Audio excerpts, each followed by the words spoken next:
The night the nine-tailed fox tore through Konoha was supposed to end in only one of two ways. Either the beast would be sealed, and the village would survive with a heavy price paid, or the beast would win, and there would be no village left to mourn what was lost. Every shinobi who watched the sky turn orange with chakra that night believed those were the only outcomes.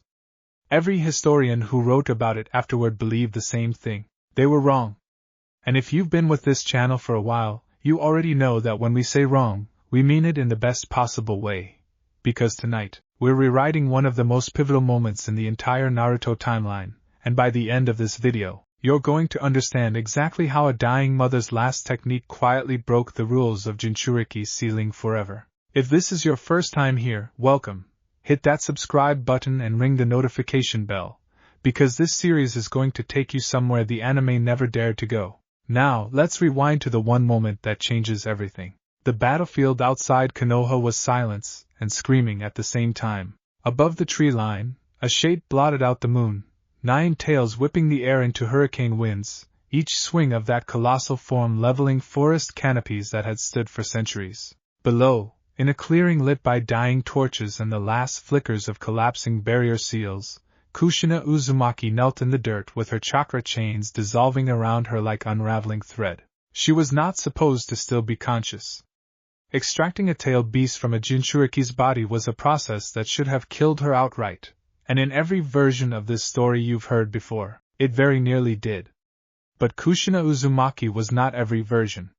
She was an Uzumaki, and Uzumaki blood did not simply lie down and die when the universe told it to. Beside her, Minato Namikaze, the fourth Hokage, the Yellow Flash, the man who had just finished tearing his own body apart holding the beast at bay long enough for this moment to exist at all, was already moving through the hand seals for the Reaper Death Seal. His face was pale. His breathing was shallow. He had perhaps minutes left before the technique claimed the last of what he had to give. Minato, Kushina rasped, her voice barely carrying over the wind. Wait, there's no time, he said not unkindly, but with the flat certainty of a man who had already accepted his fate. The seal has to be perfect, or Kurama gets loose again in 20 years and we're right back here. That's exactly why you need to wait. She pressed a bloody palm against the ground, dragging herself an inch closer to where their infant son lay bundled against a fallen log, screaming his small lungs raw at a world that had already decided his life would be defined by tragedy before it even began. I know a way to make it safer. For him. Minato's hand faltered mid-seal. You have to understand something about Kushina Uzumaki in this moment. She was not thinking like a soldier anymore. She was not thinking like the container of the 9 tails, or the wife of the Hokage, or even a kunoichi of Konoha. She was thinking like a mother who had exactly one chance to give her son something better than the burden she was about to hand him, and she was not going to let that chance slip through her fingers just because the correct technique was already halfway cast. The lattice technique, she said. Yuzushiogakure had it in the old scrolls. Before the village fell. My mother taught me the theory, but nobody's used it in 3 generations because it's dangerous, Minato. It requires the caster to be dying anyway, which, she let out something between a laugh and a sob, which, hey, look at that, convenient timing. Kushina, just listen to me. Her hands, shaking, began forming seals of their own. Not the standard 8 trigrams configuration Minato had been taught, but something older, something with sharper edges to the finger positions, something that felt, even to a man as brilliant as the 4th Hokage, slightly wrong in the way that forbidden things always feel wrong right up until they work. The standard seal builds a cage. A wall. It keeps the fox in and keeps Naruto safe by keeping them separate. But separate means every drop of chakra he ever pulls from Kurama has to fight through that wall first. That's why Jinchuriki lose control. That's why the beast's hatred bleeds through. Because the wall is adversarial by design. And the lattice? The lattice doesn't build a wall. Kushina's chakra, red-orange and flickering weakly now, began to spiral outward from her palms, reaching toward the crying infant. It builds a bridge. It synchronizes the coils instead of caging them. Kurama's chakra and Naruto's chakra become woven together at the source, so when he draws on it, it isn't an enemy's power breaking through a barrier, it's already his, structurally, the same way his own chakra network is his. No resistance. No corruption bleeding through the seams, because there aren't any seams to bleed through. Minato stared at her, and for just a moment you could see the calculations happening behind his eyes, the same brilliant, restless mind that had invented the Rasengan and the Flying Thunder Raijin technique now turning over an entirely different kind of impossible idea. That's never been attempted on a newborn, he said. The chakra coils aren't even fully formed yet, Kushina. The strain of synchronizing an active Bijou's network into an infant's could what? Kill him? Kushina's eyes, red from chakra and tears both, locked onto her husband's. Minato, we're about to seal half of an ancient legend's power into our baby's stomach regardless. There is no safe option on the table tonight. There's only which dangerous option gives him a chance to actually live a life instead of just surviving one. The wind screamed. Somewhere above them, Kurama roared again, and the ground shuddered. Please, Kushina whispered, and that was the word that did it, not the arguments, not the technical theory, but the simple, exhausted plea of a mother who had already accepted she wouldn't live to raise the boy she was fighting for. Let me give him this. Let me give him something. Minato closed his eyes for one long second. Then he nodded, and began adjusting the seal array to accommodate hers. What happened next isn't recorded in any history scroll you'll find in the Konoha archives, because the two people who performed it either died that night or swore the surviving witnesses to silence.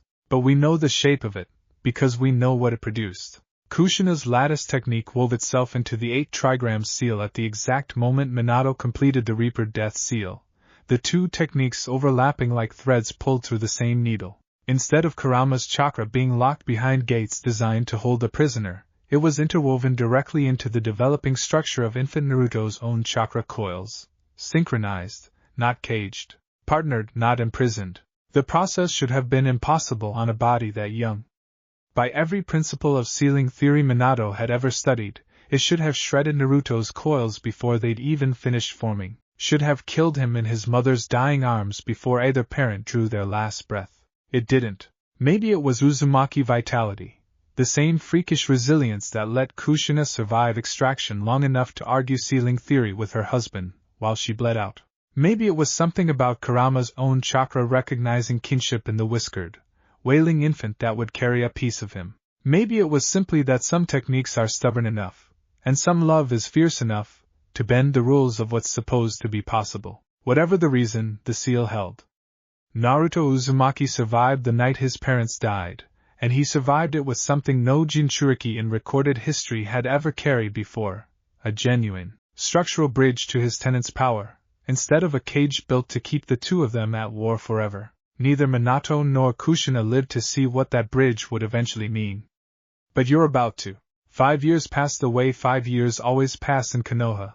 Missions completed, genin promoted, market stalls opening and closing along the same dusty streets. Life folding forward whether or not anyone was paying attention to the small orphan boy in the corner apartment on the edge of the shopping district. Naruto Uzumaki, age 5, was, on the surface, exactly the kind of child everyone expected him to be, loud, restless, prone to trouble, the subject of narrowed eyes and hushed conversations that stopped the moment he walked into a room. The villagers didn't know the details of what he carried. The third Hokage had made that a law, punishable by serious consequence to even discuss it, but they knew something, in the vague, instinctive way that people always seem to know the things they're not supposed to know.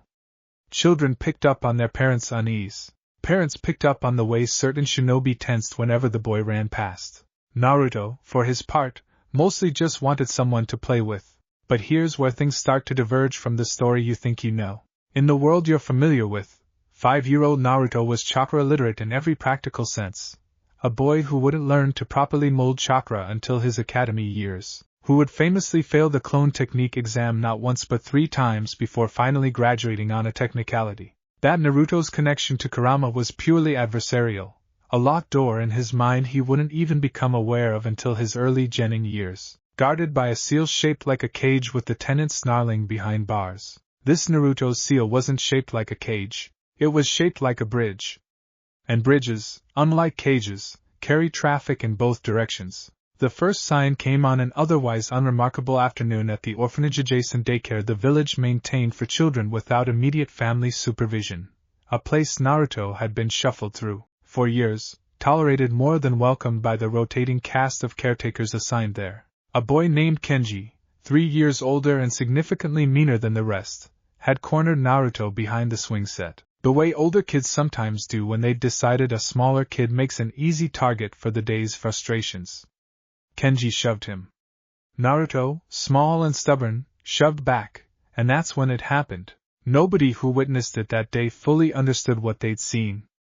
To the 2 caretakers who came running at the commotion, it looked like Naruto had simply flinched violently and stumbled backward.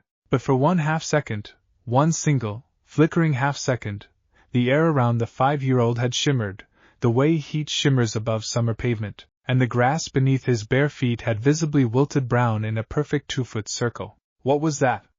One caretaker murmured to the other, voice tight. Static electricity, the other said too quickly in the tone of someone who desperately wanted that explanation to be true. Kids get worked up, that's all. It wasn't static electricity.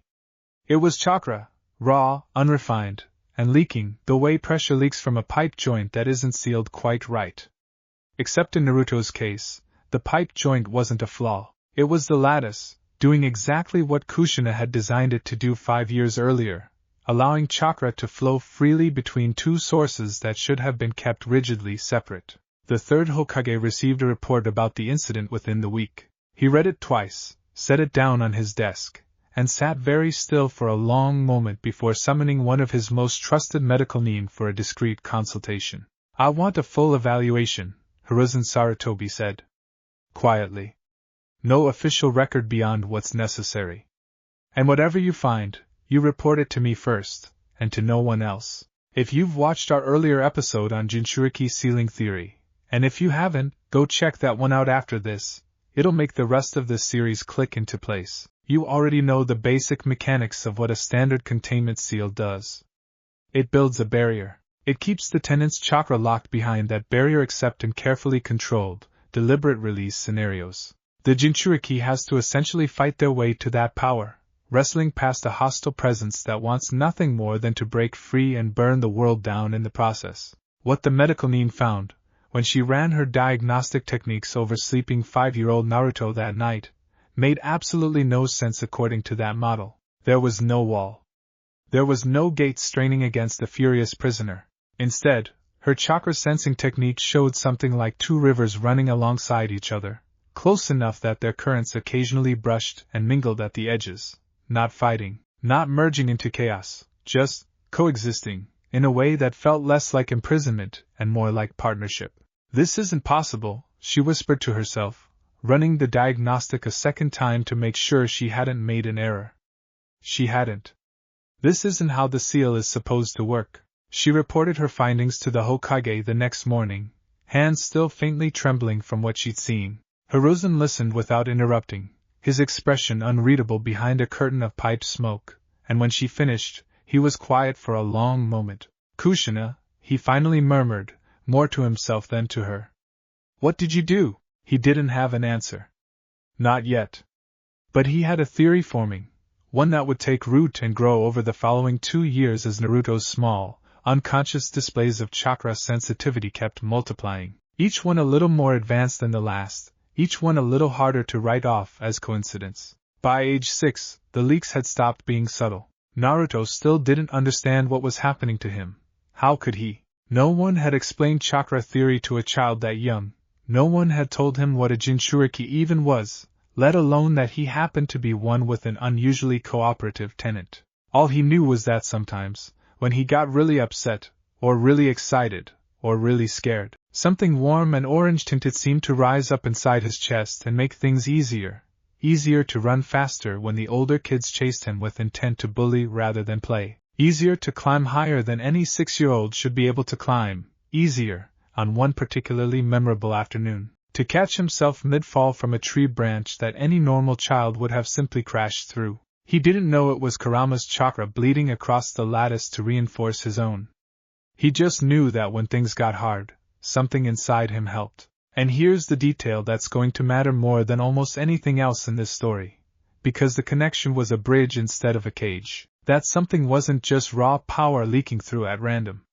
It came with fragments of understanding attached, flickers of impression, half-formed instinct, the kind of thing that would eventually crystallize into genuine communication once Naruto's mind matured enough to hold a real conversation across that bridge. Even at 6 years old, some tiny, wordless part of him was already being taught, the way a plant grows towards sunlight without consciously choosing to. If that sounds abstract right now, don't worry, it's about to become extremely concrete. The incident that finally forced Hiruzen Sarutobi's hand happened on a rain-soaked afternoon in early spring, 3 months before Naruto's 7th birthday. He was playing, or trying to play, in the solitary, half-invented way that a chronically friendless child learns to entertain himself, in the alley behind his apartment building, using a stick to draw shapes in the mud and narrating an elaborate story to an audience of exactly nobody. It was the kind of quiet, unremarkable afternoon that fills up most of a child's early life, forgettable in every way except for what happened next.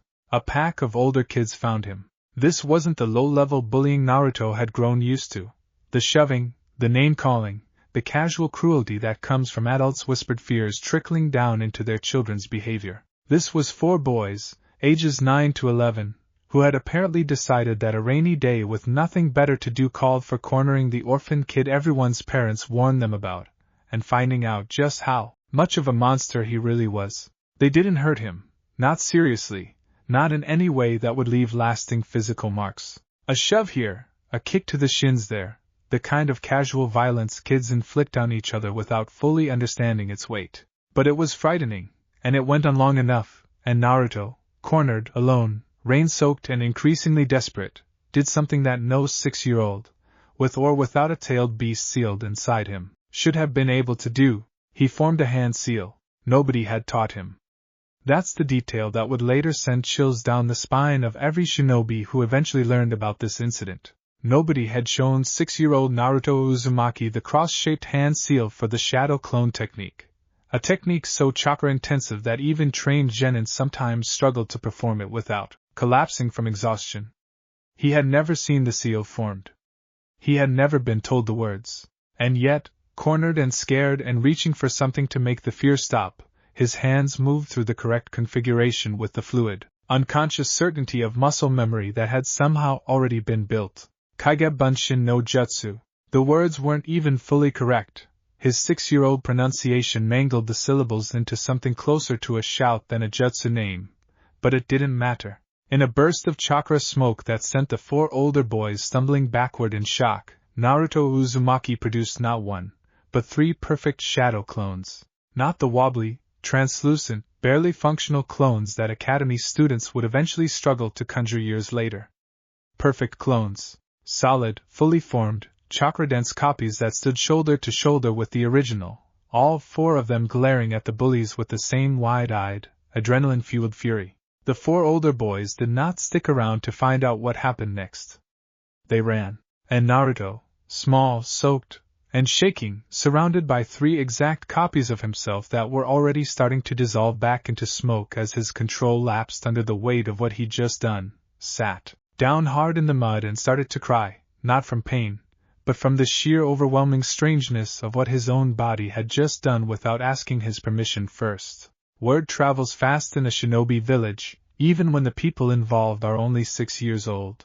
One of the caretakers from the daycare, the same one who'd witnessed the wilted grass incident a year earlier, happened to be walking past the alley mouth as the last clone dissolved into smoke, and she saw enough to send her sprinting for the nearest Chunin patrol post, breathless and pale, insisting they contact the Hokage's office immediately. By evening, Hiruzen Sarutobi sat across a low table from a small, mud-streaked boy wrapped in a dry blanket, a cup of warm tea, chamomile, nothing stronger.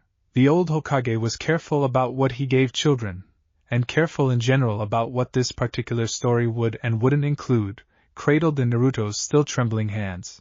Naruto, Hiruzen said gently, can you tell me what happened today? And Naruto, scared, confused, half convinced he was about to be punished for something he didn't understand and definitely hadn't meant to do, told him everything. The older boys. The fear. The strange warm feeling that rose up in his chest right before his hands moved on their own. The 3 copies of himself standing there, solid and real, glaring at bullies who'd been twice his size just seconds earlier. I didn't mean to do it, Naruto said, voice small. I don't even know how I did it. Am I in trouble, old man? Hiruzen studied the boy for a long moment, really studied him, the way you study a puzzle piece you've been turning over for years, waiting for the picture to finally click into focus. Behind his eyes, the pieces were assembling themselves with quiet, inevitable clarity: the wilted grass, the impossible reflexes, the diagnostic report about 2 rivers of chakra running side by side instead of locked apart by a wall. And now this, a technique so advanced that most genin failed it, performed flawlessly by a 6-year-old who never received a single lesson. He thought about Kushina, kneeling in the mud on the worst night of her life, arguing ceiling theory with her dying husband because she refused to let her son inherit nothing but a burden. You did this, he thought, something between grief and awe settling in his chest. Whatever you and Minato did that night, you gave him something the rest of the world has never seen. No, Hiruzen finally said, reaching out to rest a weathered hand on Naruto's damp hair. You're not in trouble, Naruto. Not even a little bit. What those boys did to you, that was wrong. What you did was... He paused, choosing his next words with the careful precision of a man who understood exactly how much weight they were about to carry. What you did was extraordinary, and I think it's time we started paying much closer attention to just how extraordinary you really are. Naruto blinked up at him, tea forgotten in his hands, confusion and the first tentative flicker of something like pride crossing his young face in quick succession. Extraordinary? Hiruzen almost laughed, despite everything. It means special, my boy.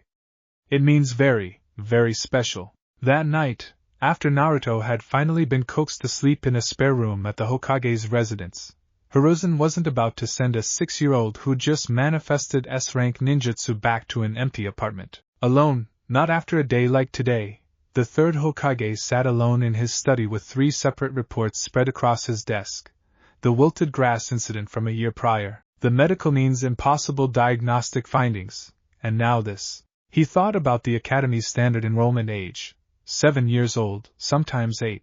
Giving children time to develop the basic physical and mental foundations shinobi training required. He thought about how far behind that standard curriculum Naruto's unconscious, untrained abilities already sat. And for the first time, sitting in the quiet lamplight of his study with the weight of a decision he hadn't expected to face for years settling onto his shoulders, Hiruzen Sarutobi allowed himself to seriously consider a possibility that would have sounded absurd just 24 hours earlier. What if we didn't wait for him to turn 7 to enroll him? What if, given everything we're seeing, waiting is actually the more dangerous choice, leaving a boy with this kind of raw, untrained power to keep discovering it alone, in back alleys, with no one to teach him control? He didn't have an answer yet.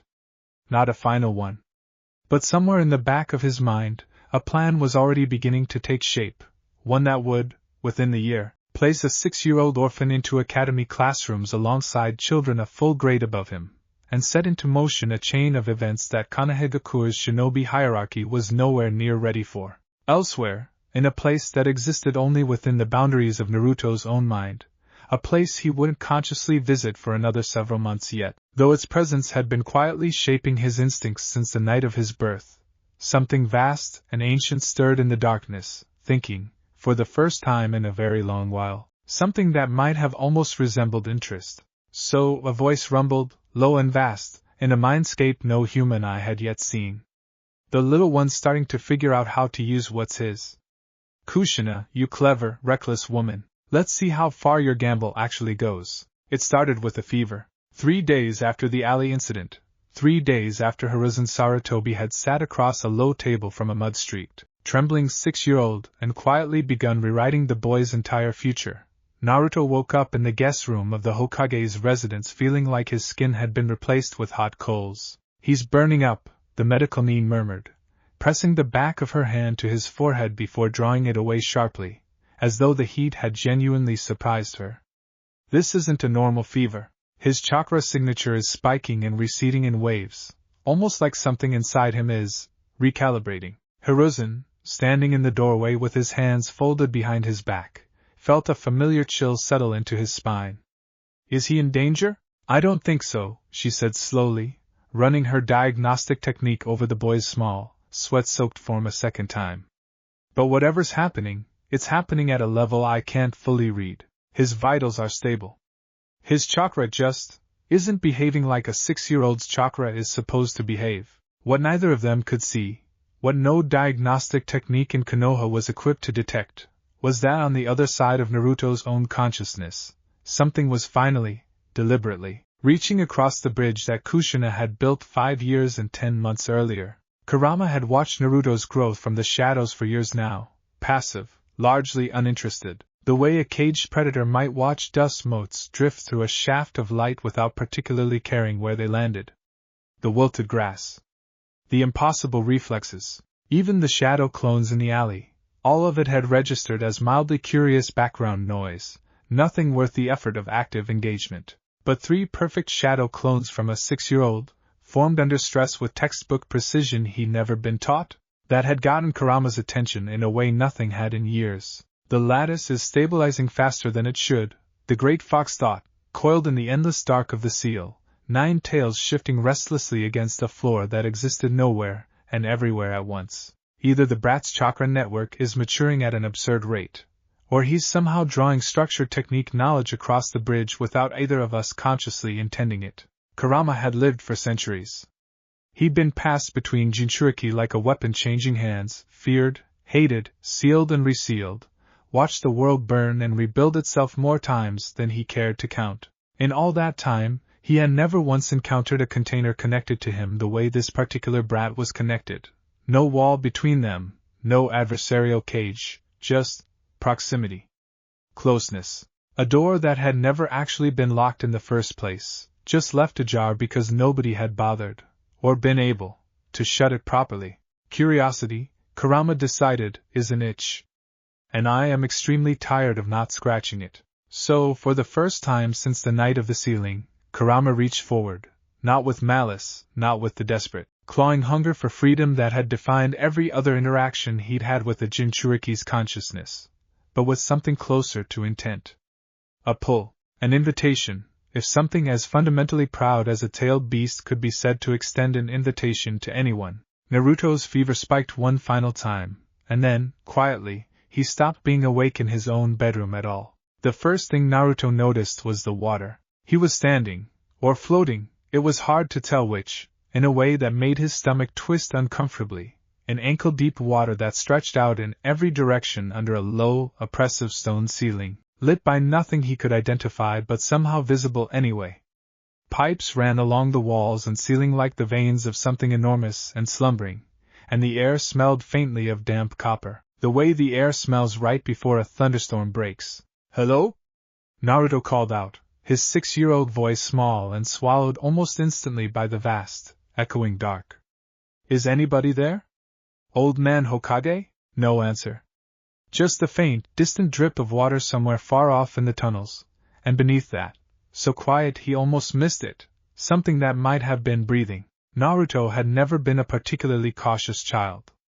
Curiosity, in his experience, had gotten him into far more interesting situations than caution ever had, and so instead of staying rooted to the spot the way any reasonable person might, he started walking, small bare feet splashing through ankle-deep water, following the corridor as it curved and widened into something that felt less like a hallway and more like the throat of some enormous stone creature. He walked for what felt like a long time, minutes, maybe longer, time moving strangely in a place that didn't quite obey the rules he was used to, until the corridor finally opened up into a massive chamber, easily the size of the entire Hokage residence, dominated by a single, enormous cage. The bars were as thick as tree trunks, stretching up into darkness Naruto couldn't see the top of, sealed shut by a paper talisman bearing a single character he didn't recognize, seal. And behind those bars, filling the chamber with a presence so vast and overwhelming that Naruto's small body instinctively took 3 stumbling steps backward,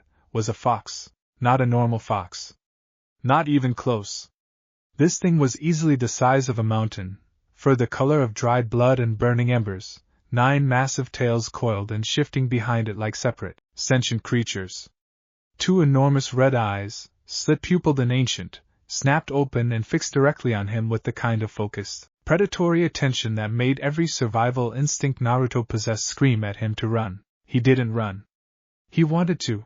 Every part of his small body was shaking with the primal urge to turn and sprint back the way he'd come, but something about those eyes held him rooted in place. Some combination of terror and an inexplicable, stubborn refusal to give this enormous creature the satisfaction of watching him flee. Well, the fox rumbled, and the voice hit Naruto like a physical wave, vibrating through the water at his feet, through the stone beneath him, through his own small chest. It took you long enough to find your way down here, brat. Who are you?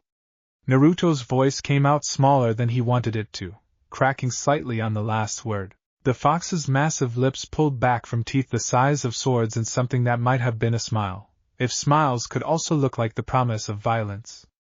You really don't know? After 6 years of carrying me around in that scrawny little body of yours, and nobody's bothered to tell you? Carrying you? Naruto's eyes widened, small hands curling into fists at his sides as pieces started clicking together in a way that made his chest go cold. He'd heard whispers before.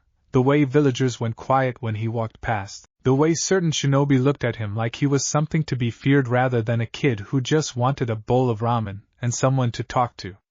He'd never understood it. Now, standing in front of something that filled an entire mountain-sized chamber, he was starting to. You're the fox, he whispered. The one from the stories. The Nine Tails. The one that attacked the village. Kurama, the fox corrected, with a low growl that might have been irritation. I have a name, brat, even if your entire village seems to have forgotten that fact in favor of calling me a monster for the last 6 years. Naruto stood there, small and soaked in shaking in ankle-deep water, staring up at the massive creature behind the bars. And something strange happened, something that would have surprised absolutely everyone who knew him, if any of them had been able to witness it. He wasn't running. He wasn't screaming. Instead, something in him, something curious, something that had spent 6 years being lonely and unwanted and desperate for anyone at all, to actually talk to him instead of past him, took a slow, careful step forward. Why are you inside me? He asked. Did I do something wrong? Kurama's massive eyes narrowed slightly, some old, tired weariness flickering behind them that had nothing to do with the boy in front of him and everything to do with centuries of being asked variations of that same question, usually right before someone tried to kill him for the crime of existing. No, Kurama said, more quietly than before. You didn't do anything, brat. Your mother sealed me inside you the night you were born, to save the village from me. That's the short version. The long version is considerably more complicated, and considerably more your business to know than most people would tell you. My mom? Naruto's voice cracked on the word, something raw and hungry flickering across his young face. Nobody talked about his parents. Nobody talked about his mother. He didn't even know her name. You knew my mom? Something in Kurama's expression shifted, not quite softening. Tailed beasts didn't really do soft, but something adjacent to it, a recognition of the particular kind of hunger in a child's voice when they're asking about a parent they never got to meet. I knew her, Kurama admitted. Uzumaki Kushina. Loud. Reckless. Terrifyingly stubborn, even by the standards of her clan, and that's saying something, because your clan bred stubbornness into their bones the way other clans breed chakra affinities.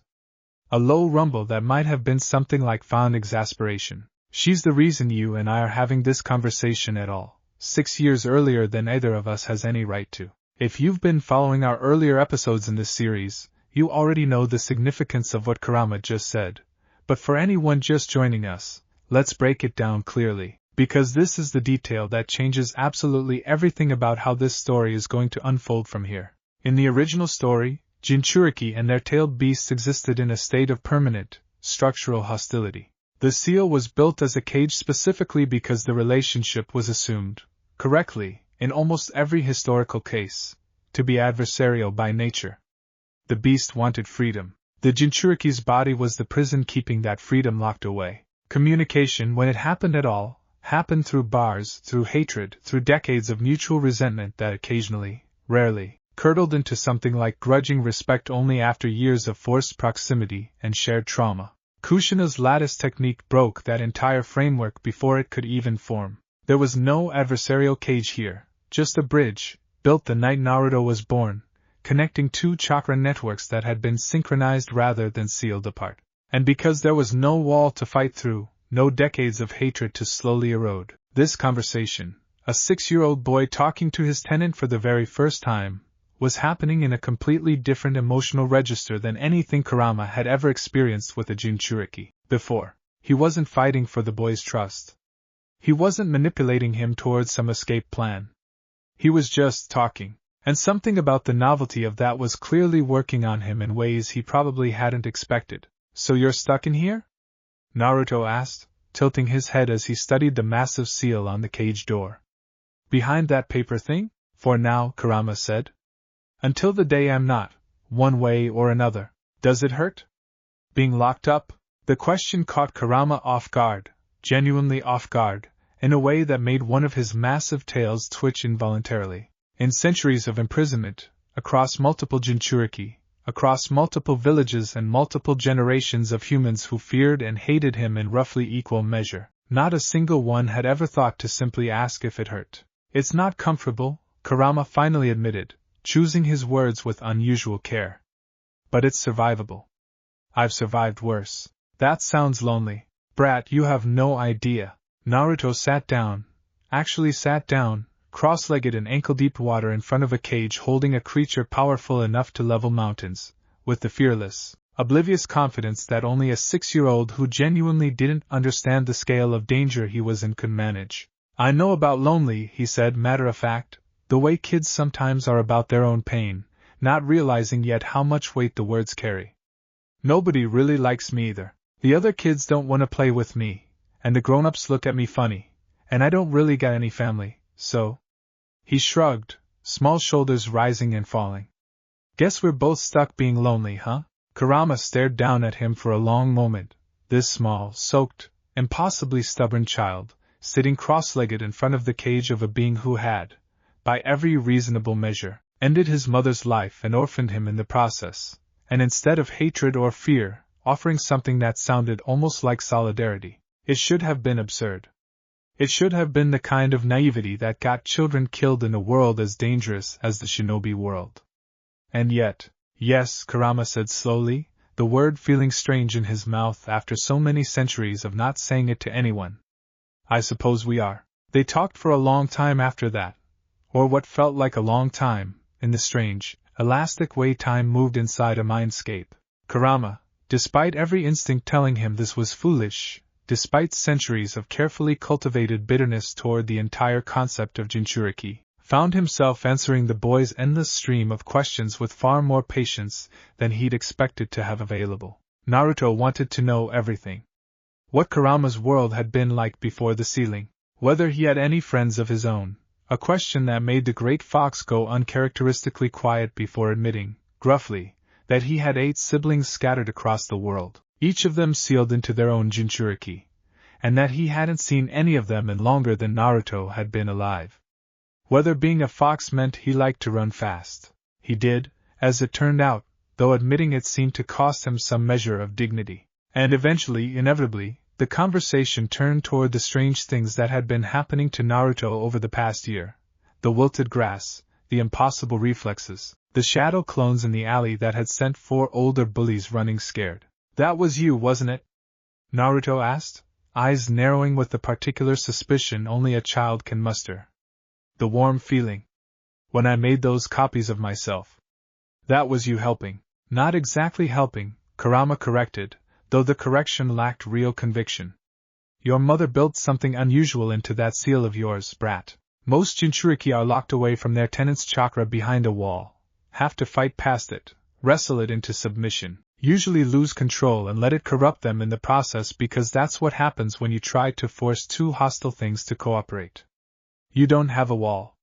You have a bridge. My chakra and yours are woven together at the root, which means when you reach for power under stress, you're not stealing it from an enemy, you're drawing on something that's already, structurally, partly yours. Naruto blinked up at him, small face scrunched in the particular expression of a 6-year-old trying very hard to follow an explanation several years above his current vocabulary. So, I can use your power? Like actually use it? On purpose? In theory, Kurama said. Assuming you had any idea how, which you currently don't, because nobody's taught you a single thing about chakra control beyond whatever garbage the academy eventually gets around to covering. A pause, and something calculating flickered behind those massive red eyes, the same restless, itching curiosity that had first prompted him to reach across the bridge in the first place, which, I suppose, is a gap someone could remedy, if they were so inclined. Naruto's whole face lit up, the particular bright, unguarded excitement of a child who has just been offered something he desperately wants and has never been offered before. "You'd teach me?" I said. "In theory, brat, don't get ahead of. You'd actually teach me stuff? Like real ninja stuff?"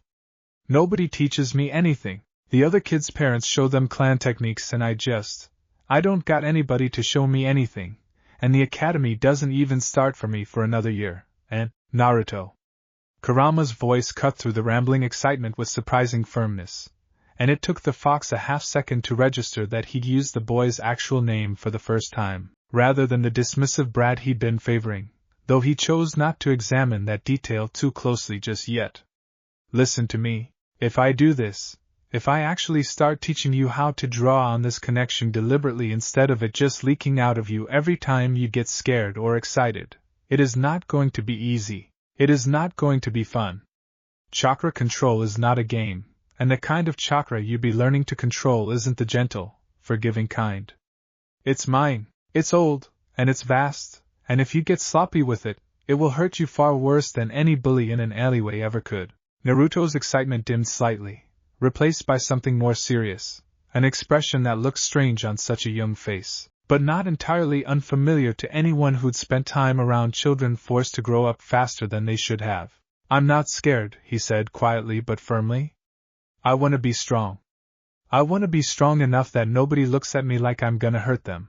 I want to be strong enough that the old man doesn't gotta worry about me, and strong enough that when I finally get to go to the academy, everybody sees that I'm not just some kid nobody wants around." Kurama studied him for a long moment, this small, stubborn, and possibly earnest child, sitting in ankle-deep water in front of a cage that held a being powerful enough to have leveled half a village 6 years earlier, declaring his intentions with the kind of unshakable resolve that most adults never managed to summon in a lifetime. Kushina's son, through and through, Kurama thought, something in his ancient chest shifting in a way he didn't have a name for yet. "Fine," he said at last, and if a fox the size of a mountain could be said to sigh, that was exactly what the sound that followed resembled. "Fine, brat. I'll teach you. But we do this my way, on my terms, and the first lesson starts with you understanding exactly how little you currently know, which, from what I've observed over the past 6 years, is considerably less than nothing." Naruto grinned, a wide, bright, gap-toothed grin that seemed entirely too large for his small, tired face, the first genuinely happy expression he'd worn in longer than either of them could easily account for. "So when do we start?" "Now if you'd like," Kurama said. "Though I should warn you, your body's about to wake up soon, whether either of us is finished here or not. Fevers don't tend to keep small human children unconscious indefinitely, and I imagine there are several very worried adults currently hovering over you wondering why you won't stop mumbling in your sleep." Naruto's eyes went wide. "Wait, can they hear us? Am I talking out loud right now?" "Almost certainly," Kurama said, and something in his tone suggested he found this development mildly entertaining. "Which means, brat, you're about to have some very interesting explaining to do when you wake up." Outside the mindscape, in the small guest room of the Hokage's residence, Hiruzen Sarutobi sat in a chair beside Naruto's bed, watching the boy's fever finally begin to break, sweat cooling on his small forehead as his breathing evened out from the ragged, shallow pattern it had held for the better part of an hour. He'd heard the mumbling. Everyone in the room had, the medical nin exchanging increasingly alarmed glances as Naruto's unconscious muttering shifted, midway through the fever, from incoherent fragments into something that sounded disturbingly like an actual conversation. Words like seal and cage and, most alarmingly, something that sounded remarkably like Kurama. Hiruzen had lived a long life. He had fought in wars, buried students, made decisions that weighed on him more heavily with each passing year. But sitting beside that bed, listening to a 6-year-old boy apparently hold a conversation with the 9-tailed fox in his sleep, really hold one, back and forth, complete with pauses that suggested he was listening to responses only he could hear, he felt something close to genuine awe settle over him, mixed uncomfortably with no small amount of concern. Kushina, Minato, he thought, watching Naruto's small chest rise and fall in an increasingly peaceful rhythm. What exactly did the two of you set in motion that night? When Naruto's eyes finally fluttered open some 20 minutes later, blinking up at an unfamiliar ceiling in the hazy, disoriented way of someone surfacing from a very deep sleep, the first thing he saw was the third Hokage's weathered, concerned face hovering above him. There you are, Hiruzen said gently, relief evident in his voice despite his best efforts to keep it measured. How are you feeling, Naruto? Naruto blinked slowly, taking stock of himself, the ache behind his eyes, the strange, lingering warmth still humming faintly somewhere in his chest, the memory of red eyes and a voice like distant thunder that felt too vivid, too real to have been an ordinary dream. Old man, he said slowly, sitting up despite the medical need's immediate protest, I met the fox. The room went very quiet. What fox, Naruto? Hiruzen asked, though something in his expression suggested he already knew exactly which fox the boy meant, and was simply hoping, against considerable evidence to the contrary, that he was wrong.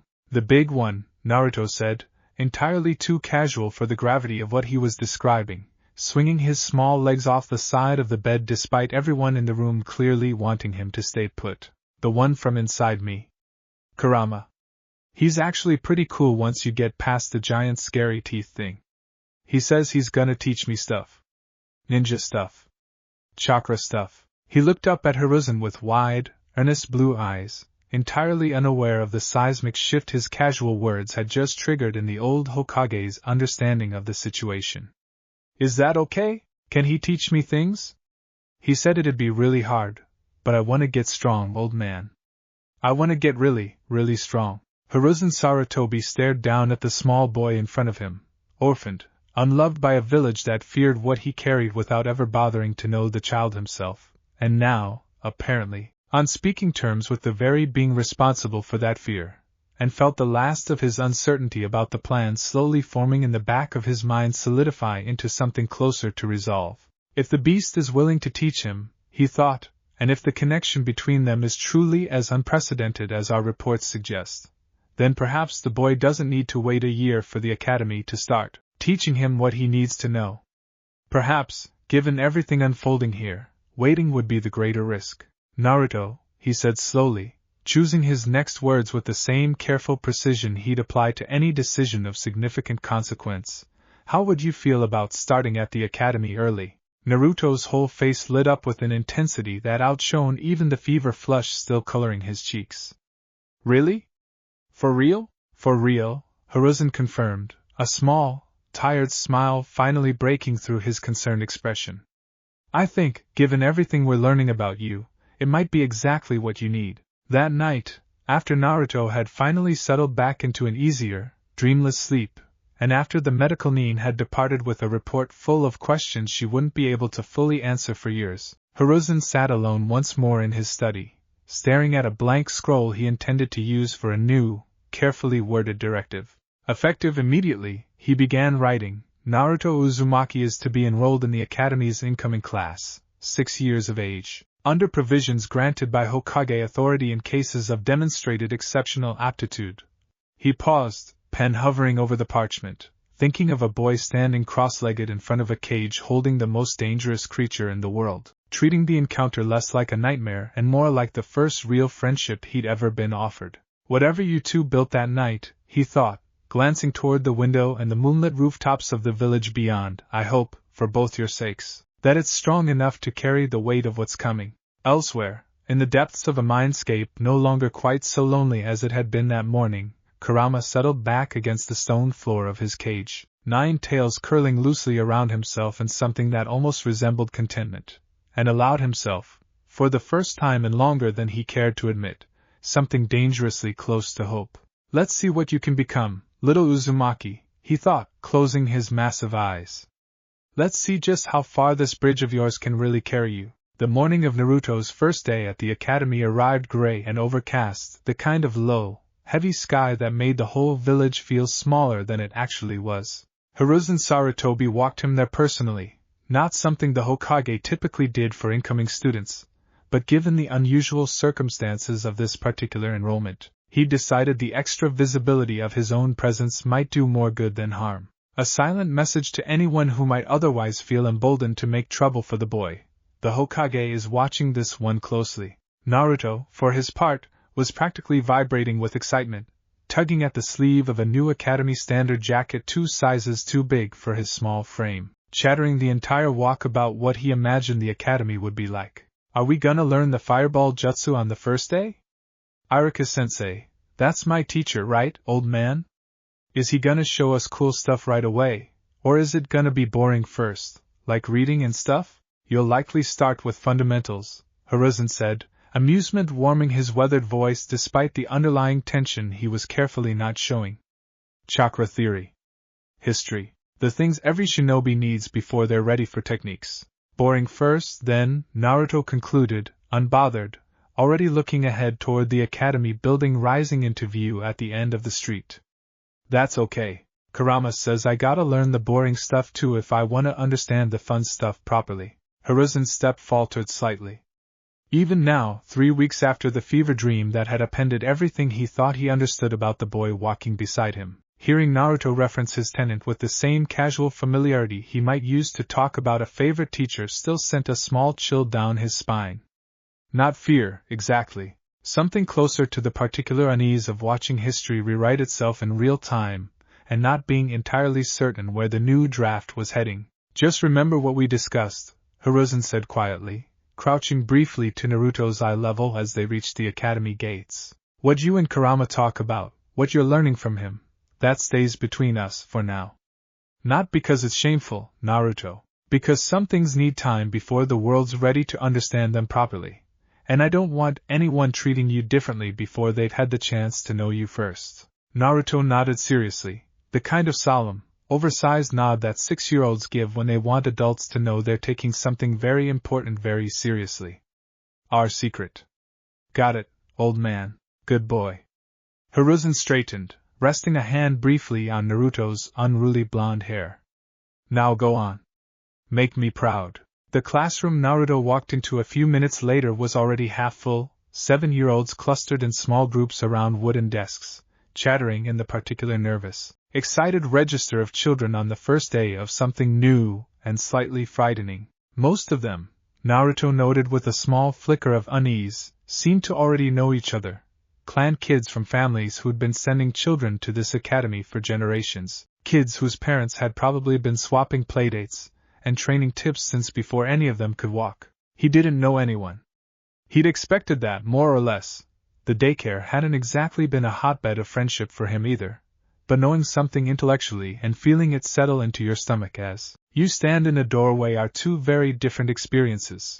The chatter in the room dimmed as heads started turning toward him, the way heads always seemed to turn when he entered a space, followed by that familiar, uncomfortable ripple of whispers he'd spent years learning to tune out, with only partial success. Isn't that the kid from the orphanage? He's not even 7 yet, is he?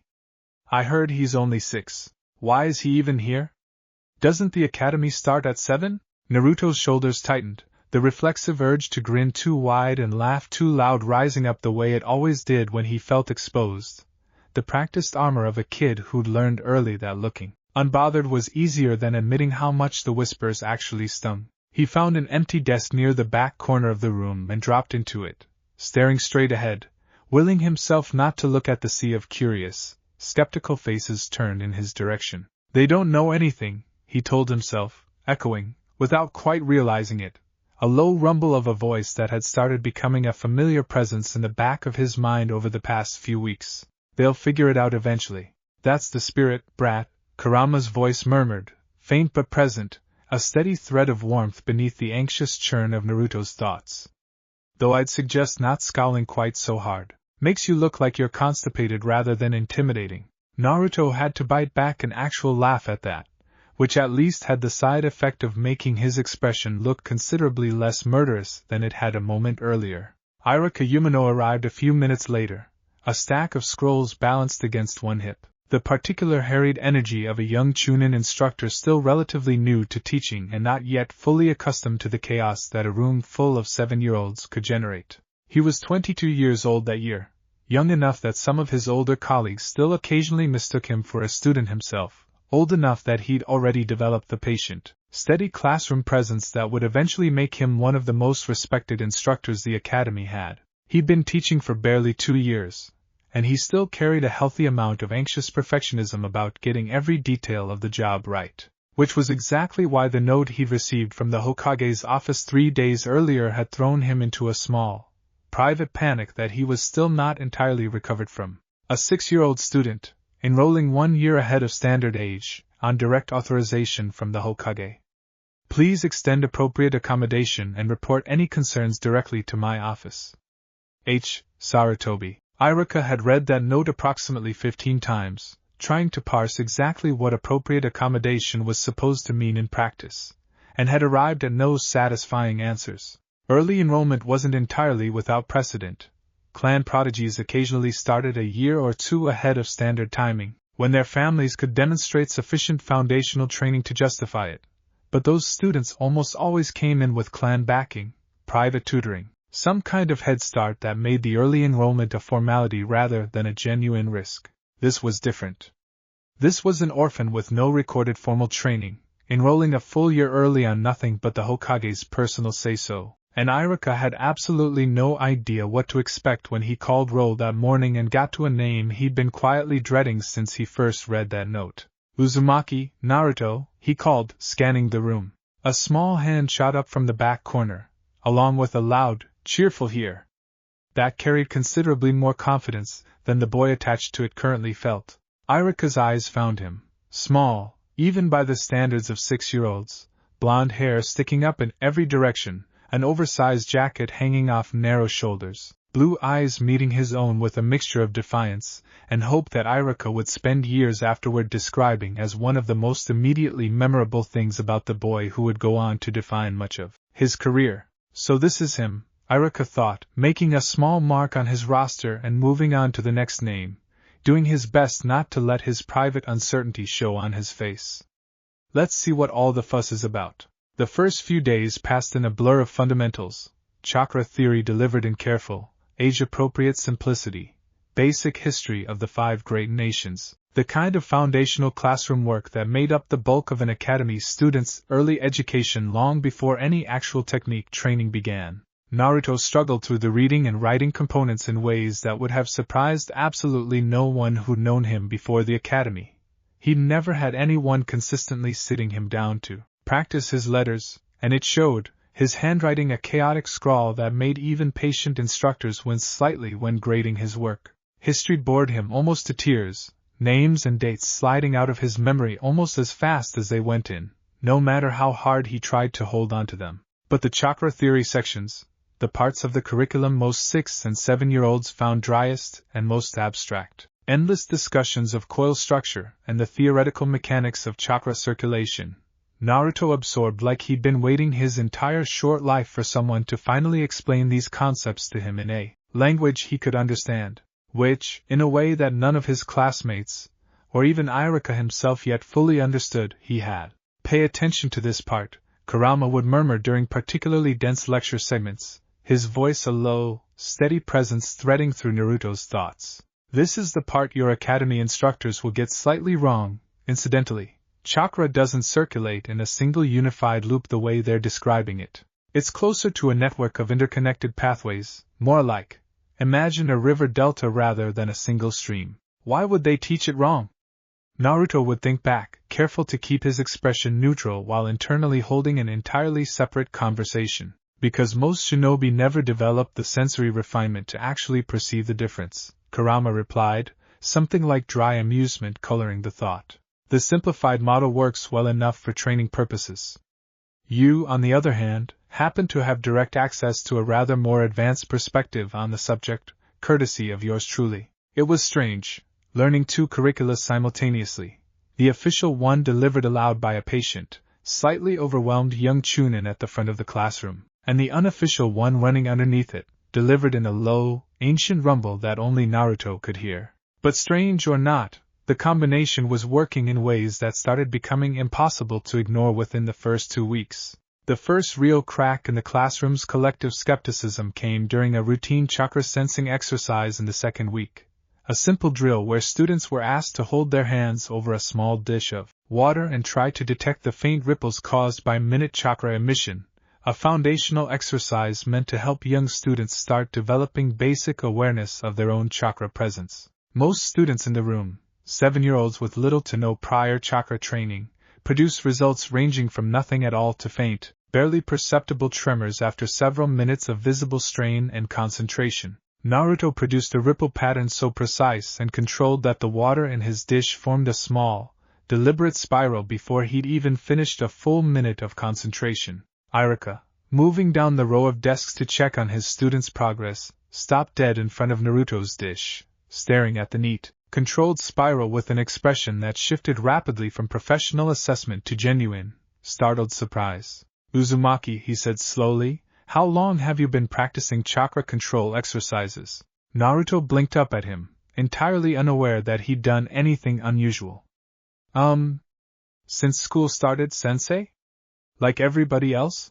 Iruka crouched down beside the desk, studying the water dish more closely, then glancing at Naruto's face as though trying to reconcile the messy-haired, slightly nervous 6-year-old in front of him with the level of control the water pattern suggested.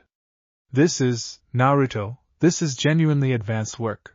Most of my students take weeks to produce a controlled pattern like this, and you're doing it in your second week, a full year younger than everyone else in this room." A few nearby classmates had stopped their own exercises to look over, curiosity and no small amount of skepticism crossing several young faces. "Probably a fluke," muttered one boy from a nearby desk, older, sharper-featured, with the kind of confident, slightly superior bearing that Naruto would come to know intimately over the following weeks. "Bet he can't do it again." Iruka opened his mouth to redirect the comment. Encouraging skepticism was one thing, outright dismissiveness toward a struggling new student was another. But before he could speak, Naruto's chin had already lifted with a familiar, stubborn defiance. "I can do it again," he said. "Watch." He did it again. And a third time, for good measure, each attempt producing a controlled spiral pattern with barely any visible strain on his young face, while the boy who doubted him watched with narrowing eyes and expression that had shifted from smug dismissal into something considerably more calculating. That boy's name, Iruka would inform the class a moment later while quietly filing away his own growing curiosity about the small blonde student in the back corner, was Rinji Adachi, the 8-year-old son of a minor but well-respected clan known for producing skilled chakra sensor types, a boy who had, up until approximately 30 seconds earlier, comfortably held the position of most naturally talented chakra control student in the incoming class. He did not appear to enjoy having that position suddenly, publicly contested by a 6-year-old with no clan name and no formal training. Rinji Adachi is worth pausing on for a moment, because he's going to become an important thread running through this early stretch of the series, and I want to make sure you understand exactly who we're dealing with before this dynamic really starts heating up. The Adachi clan wasn't one of Konoha's great noble houses, not on the level of the Hyuga or the Uchiha, not commanding the kind of political weight those names carried, but they had built a solid, respected reputation over several generations as skilled chakra sensory specialists, the kind of shinobi who made excellent reconnaissance and support role ninja precisely because their bloodline granted an unusually refined natural feel for chakra detection and manipulation. Rinji, at 8 years old, had been raised almost from birth to understand himself as the current generation's standard bearer for that reputation, drilled in chakra sensing exercises by his father from an age most children were still learning to tie their own sandals, praised and celebrated within his clan for a natural aptitude that had, up until this point, made him comfortably, unquestionably the most talented chakra control student in his year group. He wasn't a villain. It's worth being clear about that early, because it would be easy to write him as a simple bully and move on, but that's not quite accurate to who he actually was. He was, more than anything, a talented, proud kid who had never once had his talent seriously challenged, and who was now watching a 6-year-old with no name, no clan, and no formal training match, and in some early exercises exceed results that had taken him years of dedicated practice to achieve. That's not a recipe for villainy. It's a recipe for something more complicated and, frankly, more interesting, a rivalry born out of genuine, wounded pride, from a kid who'd built his entire sense of identity around being the best at something, only to watch that foundation start cracking in real time. The tension between them simmered quietly for the next several weeks, mostly confined to pointed glances and increasingly competitive performance during classroom exercises, Renji pushing himself harder in every drill, determined to reassert the gap between them, while Naruto, largely oblivious to the political weight of what he was disrupting, simply kept doing what came naturally, guided by a patient, ancient voice steadily filling in the gaps in his understanding. It came to a head during a taijutsu sparring exercise in the 4th week, a controlled, supervised drill where pairs of students practiced basic stance work and simple striking combinations under Irika's watchful eye, designed more to build fundamental coordination than to produce any kind of decisive outcome. Irika, perhaps not entirely by accident, paired Naruto with Renji. Basic stance work only, Irika instructed the assembled class, though his eyes lingered a beat longer than strictly necessary on the two boys facing off near the center of the sparring circle. Controlled contact.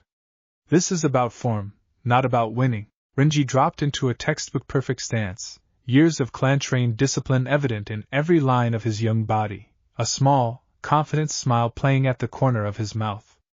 Tried to keep up, orphan boy. The words landed with a small, sharp sting, not because Naruto hadn't heard worse before, but because there was something about hearing it from a classmate, in the middle of a room full of people he was still desperately hoping might one day consider him a friend, that hurt in a slightly different, more immediate way than the whispers of unfamiliar adults on the street ever had. Easy, Kurama's voice rumbled, low and steady, before Naruto's flare of hurt could curdle into anything reckless. He's needling you because he's scared, brat. Confident people don't need to remind their opponents where they came from. Let your stance answer for you instead of your temper. Naruto took a slow breath, and dropped into the stance he'd been quietly practicing every night for the past month, not the academy's basic beginner stance most of his classmates were still fumbling through, but something more refined, more grounded, guided by centuries of tactical knowledge filtering down through a bridge nobody else in that room could see. Renji's confident smile flickered, just slightly, as he took in the unexpected precision of his opponent's posture. Irika called the start, and the exchange that followed lasted barely 15 seconds, Renji opening with a straightforward combination that would have easily overwhelmed most of his classmates, only to find Naruto's guard already positioned to redirect the strikes with an economy of motion that looked, to every watching adult in the room, considerably more advanced than anything a 6-year-old with zero formal training should have been capable of producing. It wasn't a decisive victory.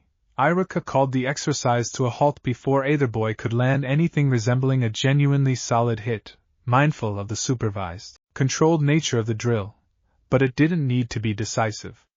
Everyone watching had seen enough. Renji, breathing slightly harder than the brief exchange should have warranted, stared at Naruto with an expression that had curdled from confident superiority into something far more unsettled.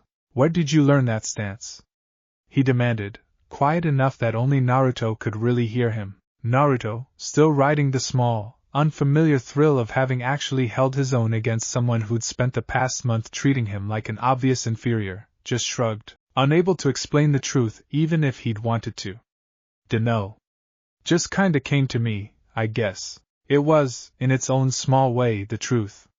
Just not the whole truth, and definitely not a truth he was allowed to share yet. Word of the sparring exchange spread through the classroom faster than either boy probably would have liked, and by the end of that week, the whispers that had followed Naruto since his very first day had shifted, subtly but unmistakably in tone. They were still whispers.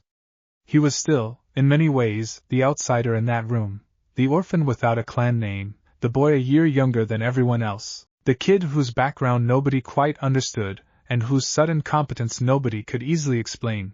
But underneath the confusion, something new had started creeping into the way his classmates looked at him, a grudging, curious respect that hadn't been there during that first awkward roll call. Not everyone came around easily. Renji, in particular, spent the following weeks locked into an increasingly intense, if largely unspoken, competition, pushing himself harder in every exercise, staying late after class to practice sensing drills on his own, determined to close whatever gap had suddenly opened between himself and the strange 6-year-old who'd upended his entire sense of where he stood in this class. But a few students started drifting closer cautiously, the way children often do when curiosity finally outweighs uncertainty. A quiet, round-faced girl named Sachiko, who sat 2 desks over and had spent the first 3 weeks watching Naruto with wide, curious eyes without ever quite working up the nerve to speak to him, finally approached him during a lunch break in the 5th week, sliding onto the bench across from him with the careful, deliberate casualness of someone who'd rehearsed this moment several times in her head. She wore her hair in a simple, practical braid, and her uniform, like every other female students in that classroom, per the Academy's standard dress code, covered her modestly from wrist to ankle, the plain, functional attire of a young shinobi in training rather than anything decorative. "Can I sit here?" she asked, already sitting. Naruto blinked up at her, mid-bite of a rice ball, clearly startled by the unprompted company. Yeah.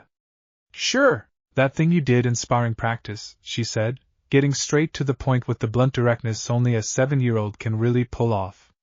"How'd you do that?" "Renji's been training with his dad since he could walk. Nobody's ever beaten him at anything before." "I didn't beat him," Naruto pointed out, though the small, proud grin tugging at his mouth suggested he was fairly pleased with himself regardless. "Sensei stopped it before anybody won." "You held your own, though," Sachiko pressed. "That's basically the same thing, when it's Renji you're talking about." Naruto considered this for a moment, chewing thoughtfully, then shrugged with the easy, uncomplicated honesty that would become one of his defining traits over the years. "I dunno. I practice a lot, and I got somebody kinda helping me figure stuff out. It's a secret, though. Can't really say more than that." Sachiko's eyes widened with obvious curiosity, but something in Naruto's tone, a careful seriousness underneath the usual easy grin, seemed to convince her not to push further. "Okay," she said instead simply. "Well, I think it's cool, whatever it is. You wanna sit together for lunch from now on? I don't really got a lot of friends here either."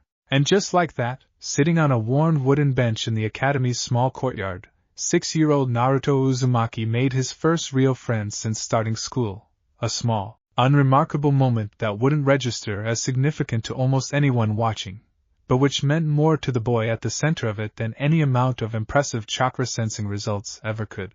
Irika, watching the exchange from across the courtyard while ostensibly supervising lunch period, found himself smiling slightly despite the low, persistent hum of professional concern that had been building in the back of his mind for weeks now. He'd started keeping a private log on Naruto, not officially required but something he felt compelled to maintain regardless, tracking the boy's progress with the kind of careful, slightly bewildered attention he'd never quite needed for any other student in his admittedly short teaching career. Chakra control exercises completed at a pace that outstripped even his most naturally gifted clan students. Tactical instincts and supervised sparring that seemed to come from nowhere, given the complete absence of any formal training background on file.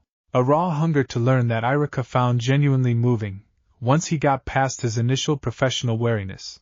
A kid who soaked up every scrap of instruction like he'd been starved for it his entire life. Because, in more ways than Irika yet fully understood, he had been. "Something's happening with this boy that I don't fully understand," Irika wrote in his private notes that evening, back in his small apartment, tea cooling forgotten beside him as he worked through his thoughts. "His academic work remains inconsistent. Reading, writing, history all lag well behind grade level, consistent with a total absence of prior formal education. But his practical aptitude, particularly in chakra theory application and tactical response, is advancing at a rate I have never personally observed in 6 years of academy involvement, first as a student and now as an instructor. I don't know what's driving this, but I intend to keep watching closely, and I suspect, before long, I won't be the only one." He wasn't wrong.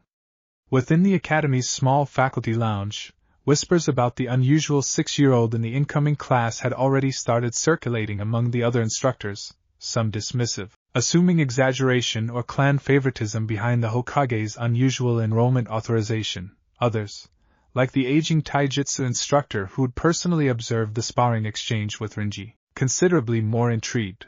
And in the Hokage's tower, on the other side of the village, Hiruzen Sarutobi reviewed Irika's weekly progress reports with the same growing, cautious satisfaction he'd felt since the very first week, watching, patiently, As the pieces of a plan he'd only half-formed 3 weeks earlier started clicking into place with a momentum that even he hadn't fully anticipated. 6 weeks in, he thought, setting the latest report down on his desk, and he's already outpacing students 2 years his senior. Kushina, Kurama, whatever the two of you built together, it's working better than either of us had any right to expect. The chapter's final turning point came during the Academy's first formal evaluation period, roughly 2 months into the term. A series of assessments designed to give instructors an early benchmark of each student's developing skill set across academic, chakra control, and physical categories. Naruto's academic scores were, predictably, unremarkable at best, solidly average in most categories, noticeably behind in reading comprehension and written work, a gap that reflected the total absence of any formal education prior to enrollment rather than any lack of underlying intelligence. Though not every observer would necessarily draw that generous a distinction, but his chakra control and tactical assessment scores told a very different story, scores that, when Iruka finally compiled them and submitted his complete evaluation to the Academy's head administrator, produced a result that would ripple outward through the school's faculty in the days that followed. Highest chakra control assessment score in the incoming class. Second highest tactical response score, trailing only Rinji Adachi by a narrow margin that had visibly, audibly rattled the older boy when the rankings were quietly shared during a faculty meeting he wasn't supposed to know about but somehow found out anyway. 6 years old. 2 months into formal training. Already outperforming students who'd spent years preparing for this exact evaluation. This has to be a clerical error, the Academy's head administrator said, reviewing the scores with visible skepticism during a meeting Iruka had specifically been called into to explain the results. A 6-year-old orphan with no clan background, no documented prior training, outperforming students from established shinobi families in chakra control assessment? I've personally observed every exercise these scores reflect, Iruka said, standing his ground despite his own lingering disbelief at the numbers in front of him. I don't have an explanation for how he's achieving these results. But the results themselves are not in dispute. I watched him produce them myself, multiple times, under standard supervised conditions. The administrator studied the report for a long moment, then glanced up, something shifting in his expression from skepticism toward a more careful, calculating curiosity. The Hokage authorized this enrollment personally, correct? That's my understanding, yes. Then perhaps, the administrator said slowly, setting the report down, it's worth paying rather closer attention to Uzumaki Naruto than we initially anticipated. That evening, walking home from the academy through streets slowly emptying as the sun dipped toward the horizon, Naruto found himself trailing a few steps behind Sachiko, the two of them chattering about nothing in particular, the kind of easy, meandering conversation that Naruto had gone 6 years without really experiencing, and which he was still, quietly, marveling at every time it happened. You did well today, Kurama's voice rumbled, low and steady, as Naruto waved goodbye to Sachiko at a street corner and continued on toward his apartment alone. Highest chakra control marks in your entire class. Not bad for 2 months of work, brat. It's cause of you, Naruto thought back, kicking a loose pebble along the darkening street. I couldn't have done any of it without you teaching me stuff. You're doing the actual work, Kurama corrected, something almost gruffly affectionate in the observation. I'm simply pointing you in useful directions. The application, the discipline, the stubborn refusal to quit even when that Adachi brat was trying his hardest to intimidate you out of trying, that's entirely your own doing. Naruto smiled to himself, small and private, in the fading evening light. We make a pretty good team, huh? Yes, Kurama admitted, after a pause that felt, even across the strange bridge connecting them, unusually thoughtful. I suppose we do. Behind him, unseen in the gathering dusk, Rinji Adachi watched from a distance, having lingered near the academy grounds long after the other students had dispersed, running through his own sensing exercises alone under the darkening sky, driven by a stubborn, wounded determination to close a gap that seemed, frustratingly, to only be widening with each passing week. He didn't yet understand what he was up against. Nobody in that classroom did, save for one very tired, very carefully sworn to secrecy old Hokage. But something told Rinji, watching Naruto's small, retreating figure disappear around a street corner, that this year was about to become a great deal more complicated than he'd ever anticipated when he'd walked into that classroom 2 months earlier, confident in exactly where he stood. He had no idea. Not yet. The training didn't happen in any of the places you'd expect. There was no dedicated dojo, no clan compound with generations-old scrolls waiting to be unlocked, no patient Jonin sensei walking him through kata in a private courtyard. Naruto's actual classroom, the one that mattered most, the one that was quietly reshaping the trajectory of his entire life, existed in the quiet hour after the academy let out each day, in a stretch of overgrown, half-forgotten training ground on the village's northern edge that most shinobi had stopped using years earlier in favor of newer, better-maintained facilities closer to the center of the village. Nobody bothered him there. That was, as it turned out, the entire point. He'd sit cross-legged in the dirt, usually with the last light of the afternoon slanting gold through the trees, and close his eyes, and within a few careful breaths, a technique Kurama had drilled into him over their first several sessions together, a specific breathing pattern designed to lower the barrier between conscious thought and the mindscape just enough to allow real-time communication without requiring the kind of full unconscious immersion that had brought them together during that first fever. He'd feel the familiar shift, the sense of a second presence settling into focus alongside his own thoughts. "All right, brat," Kurama's voice would rumble, steady and unmistakable. "Let's see what you actually retained from yesterday, instead of what you think you retained." "That's kind of a mean way to start," Naruto muttered, only half paying attention to the fact that he was talking out loud to seemingly nobody in an empty training field, a habit that would have looked deeply strange to any observer, if there'd been anyone around to observe it. "Mean is efficient," Kurama replied. "Flattery is what gets shinobi killed by their own overconfidence. Now, coil structure. Walk me through it. Properly this time, not the simplified nonsense your academy instructors are feeding you. If you want to understand why this particular training arrangement was so unprecedented, you have to understand something fundamental about how chakra education normally worked for a Jinchuriki, and honestly, for shinobi in general. Most young shinobi in training spend years working with external teachers, parents, clan elders, academy instructors, who could explain chakra theory only from the outside, describing coil structure and flow patterns the way a doctor might describe the inner workings of an organ they've never actually seen firsthand, relying on generalized models built up over generations of observation rather than direct experience. Kurama did not have that limitation. Kurama had been chakra, in its most concentrated, ancient form, for longer than the concept of shinobi villages had even existed. He'd watched coil structures develop and mature across 9 different Jinchuriki over the centuries, had felt firsthand exactly how chakra moved and pulled and resisted and yielded under 1,000 different circumstances. When he explained coil theory to Naruto, he wasn't working from a textbook. He was working from direct, lived experience of the exact mechanism being discussed, and doing so through a bridge that let Naruto not just hear the explanation, but occasionally feel the concept being described, a faint, second-hand echo of chakra sensation that no ordinary lecture could ever replicate. That combination, an ancient, first-hand expert, teaching through a direct neural bridge, to a student whose own chakra network happened to be uniquely, structurally intertwined with the teacher's, was something that had simply never existed before in the history of Jinchuriki training. And the results were showing it. Okay, Naruto said, eyes still closed, brow furrowed in concentration. Chakra doesn't move in one big circle. It's more like a bunch of little rivers, all connected, and they can back up or flow fast depending on how relaxed or tense you are. And if one part gets blocked, the pressure builds up somewhere else, and that's when stuff gets messy. Better, Kurama allowed, a note of genuine approval threading through the gruffness. Not perfect, but better. Now, why does that matter for control? Specifically for the kind of control you're eventually going to need when you start drawing on my chakra deliberately, instead of it just leaking out of you whenever you get scared or excited. Naruto's brow furrowed further.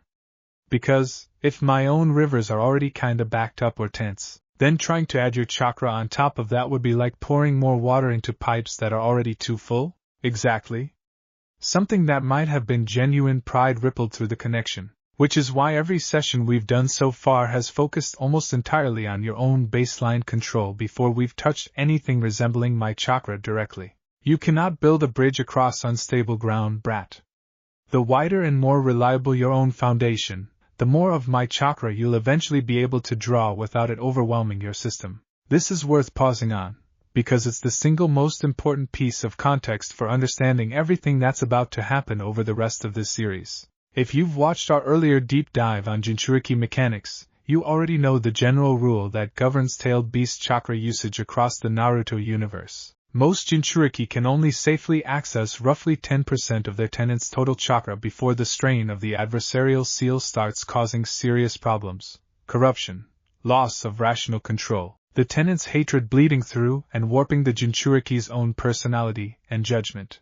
Canon Naruto himself would spend years working toward being able to reliably access even that 10% without losing himself in the process, and even then, higher percentages remain genuinely dangerous right up through his teenage years. The reason for that 10% ceiling wasn't arbitrary.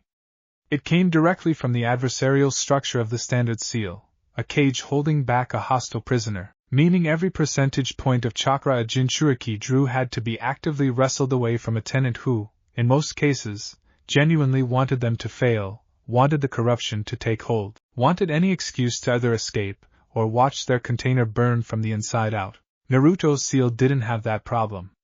There was no wrestling match happening, no hostile tenant actively working against him. Which meant, in theory, a theory Kurama was being deliberately, methodically careful about testing, that the 10% ceiling that governed every other Jinchuriki in history simply didn't apply the same way here. But in theory and safely in practice, for a 6-year-old with barely 2 months of formal chakra training were two very different things.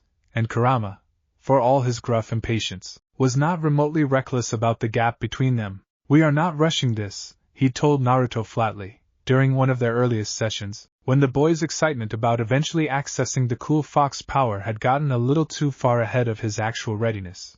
"Do you understand what happens if your own coils aren't developed enough to handle even a small percentage of my chakra properly? It's not like spilling water, brat. It's more like feeding a raging river through a garden hose. The hose does not simply overflow. The hose ruptures. So how long until I'm ready?" Naruto had asked, trying and mostly failing to keep the impatience out of his voice. "However long it takes," Kurama had said, in a tone that brooked absolutely no argument. "I've waited centuries for a container I could actually work with instead of fight. I am not about to rush the process and lose you to your own recklessness before we've even gotten started properly." So the early weeks of training, the weeks the classroom saw the results of, without ever understanding the process behind them, were almost entirely focused on Naruto's own baseline chakra control, developed to a level of precision far beyond what any standard academy curriculum would demand of a first-year student. Basic exercises, refined to an almost obsessive degree. The water dish exercise that had first caught Irika's attention wasn't just about producing a visible ripple. Kurama had him practicing it daily, pushing for increasingly precise control over the exact shape and duration of the pattern, training the kind of fine motor chakra control that most shinobi didn't develop until years into their careers. Leaf-sticking exercises, the classic beginner technique for teaching chakra adhesion, were similarly pushed far past their standard difficulty, not just sticking a single leaf to his forehead, but eventually managing 3 simultaneously, each one drawing on a subtly different, independently controlled thread of chakra, a level of multitasking control that made even Kurama, who'd watched centuries of shinobi development, quietly, grudgingly impressed. "This is so boring," Naruto complained, more than once, sweat beading on his forehead as he strained to hold the 4th leaf in place without losing control of the first 3. "When do we get to the actually cool stuff?" "This is the actually cool stuff," Kurama replied, entirely unsympathetic. "You simply don't recognize it yet because you're too busy imagining giant explosions instead of understanding that giant explosions performed with sloppy control get shinobi killed just as dead as no explosions at all. Control is the foundation everything else gets built on top of. Skip it, and I promise you, brat, the cool stuff you're so eager for will kill you the first time you actually need it under real pressure." Naruto grumbled, but he kept practicing. Because underneath the boyish impatience, some part of him, a part shaped by 6 years of being underestimated, dismissed, treated as less than the people around him, understood, on some deep, instinctive level, exactly how much this control was going to matter, eventually. It was during the 5th week of dedicated training, roughly 2.5 months after that first fever dream in the mindscape, that Kurama finally decided Naruto's foundation was solid enough to attempt something genuinely unprecedented. "You're gonna let me actually try it?" Naruto asked, unable to keep the excitement out of his voice, sitting cross-legged in their usual overgrown training field as the last of the afternoon light faded toward evening. "A very, very small amount," Kurama said, and even through the bridge, Naruto could feel the weight of genuine caution behind the words. "We're talking a fraction of a single percentage point, brat. Less chakra than what leaked out of you accidentally during that incident in the alley months ago. I want to see how your coils respond to a deliberate, controlled draw before we even consider scaling anything upward. Okay." Naruto took a slow breath, settling into the meditative stance Kurama had drilled into him over the previous weeks. "What do I do?" "Close your eyes. Find the bridge.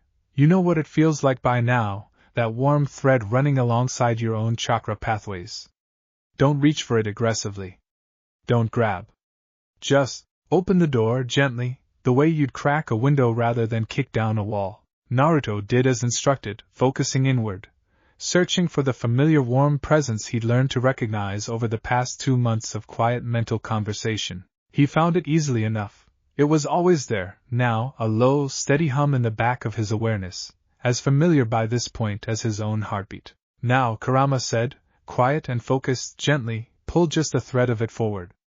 Not through force. Through invitation." For a long moment, nothing happened, Naruto's small face screwed up in concentration, sweat beginning to bead at his temples despite the cool evening air. And then, faint but unmistakable, something shifted. A thin thread of orange-red chakra, barely visible, barely more than a shimmer in the air around his hands, began to weave itself into his own blue chakra, the two colors mingling at the edges without any of the violent, chaotic resistance that should have accompanied drawing on a tailed beast's power for the first time. Naruto's eyes flew open, wide with astonishment, staring down at his own hands as the faint orange shimmer pulsed gently in time with his own heartbeat. It doesn't hurt," he said, voice hushed with disbelief. "It's not fighting me at all." "No," Kurama said, and there was something in his voice that Naruto had never quite heard before, a kind of quiet, careful wonder, an ancient being genuinely astonished by what he was witnessing despite having predicted, in theory, that this exact outcome should be possible. "It isn't. Do you understand what that means, brat? Every Jinchuriki before you has had to fight, claw, force their way to even a fraction of this kind of access. You just asked? And it came."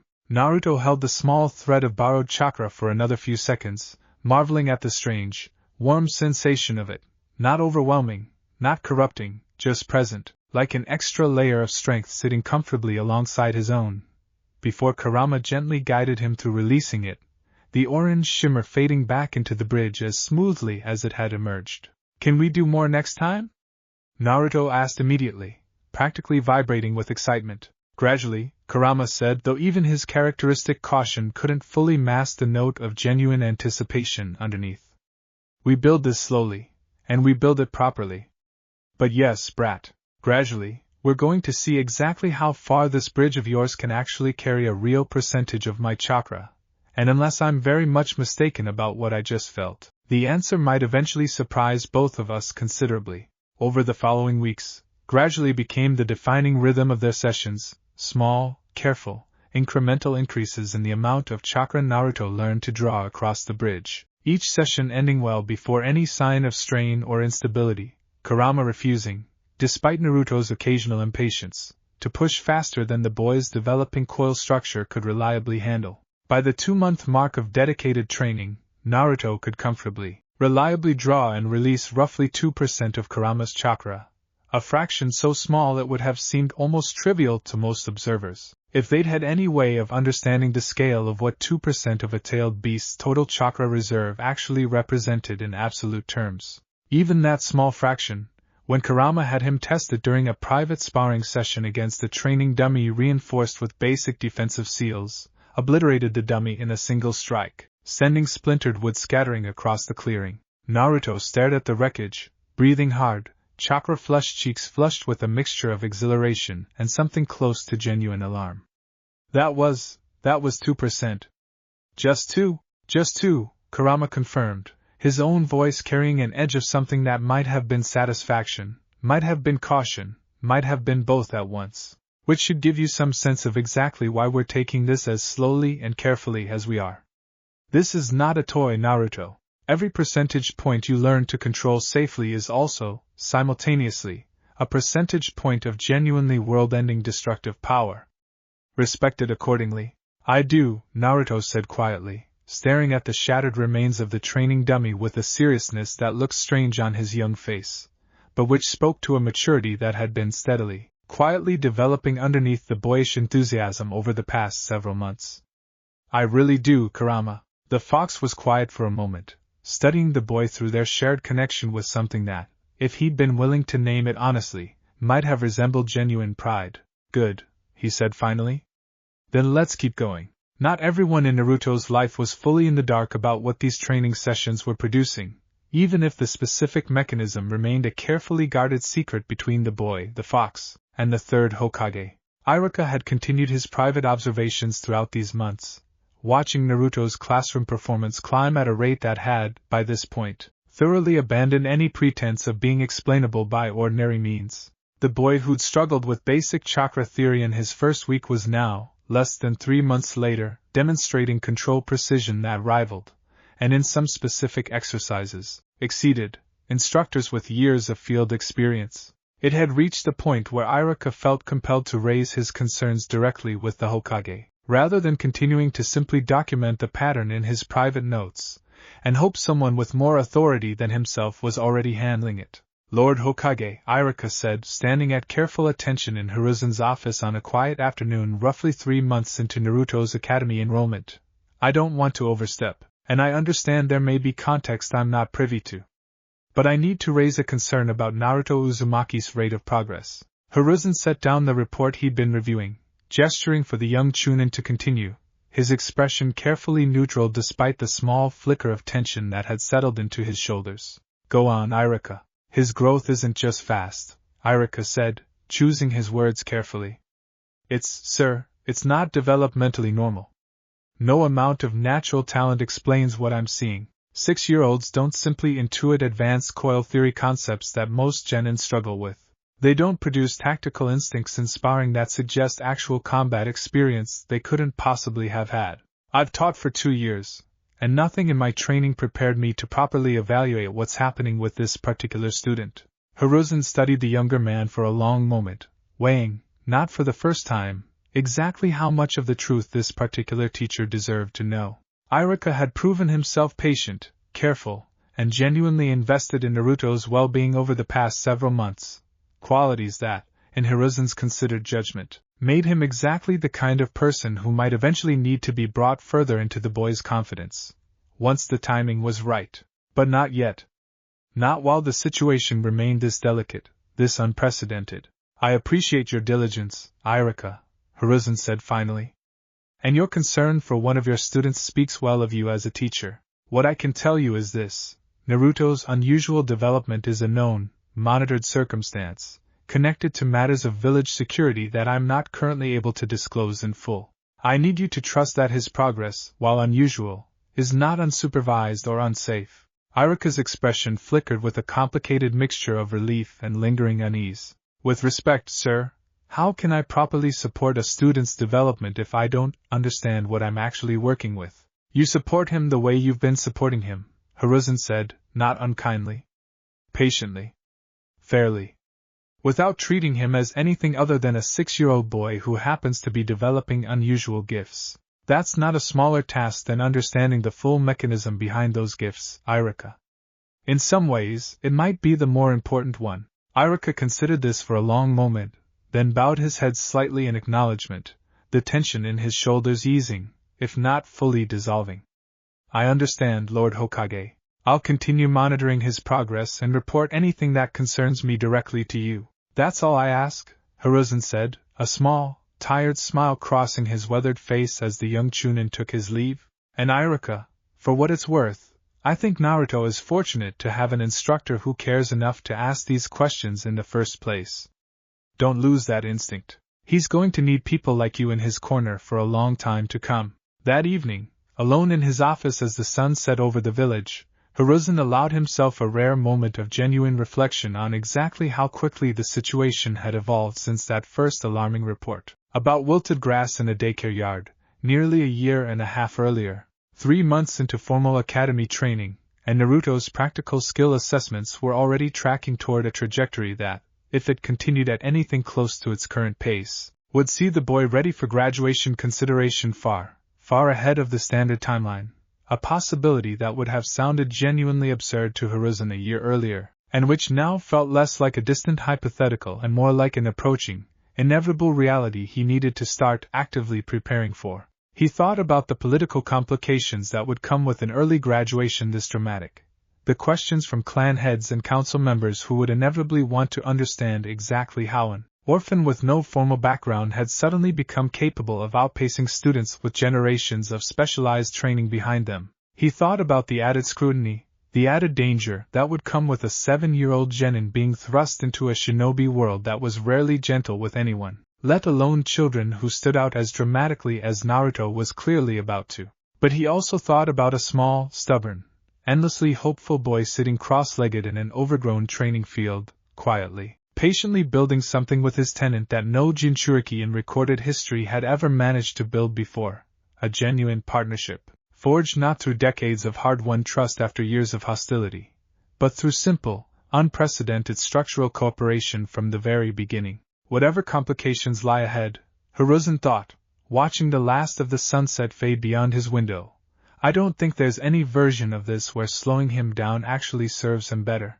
Some doors, once opened, are meant to be walked through, not left standing ajar out of caution alone. Back in the overgrown training field, as the last light faded fully into evening and the first stars began to prick through the darkening sky, Naruto sat quietly beside the wreckage of that afternoon's training dummy, more tired than he'd expected to be, but carrying a deep, settled satisfaction that had nothing to do with exhaustion. You did well today, Kurama said, his voice carrying a warmth that had grown steadily more comfortable, more natural, over these past months of shared work.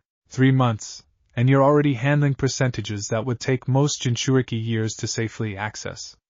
I won't pretend I expected the process to move quite this quickly. Does that mean I'm ready for more?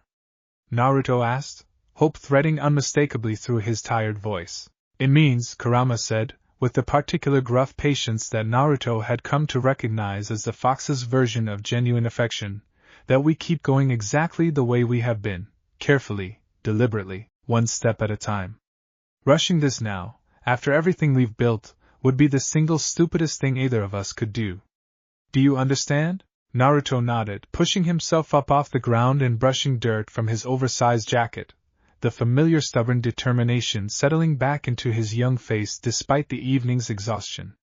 Yeah, I get it. Slow and steady, Kurama confirmed.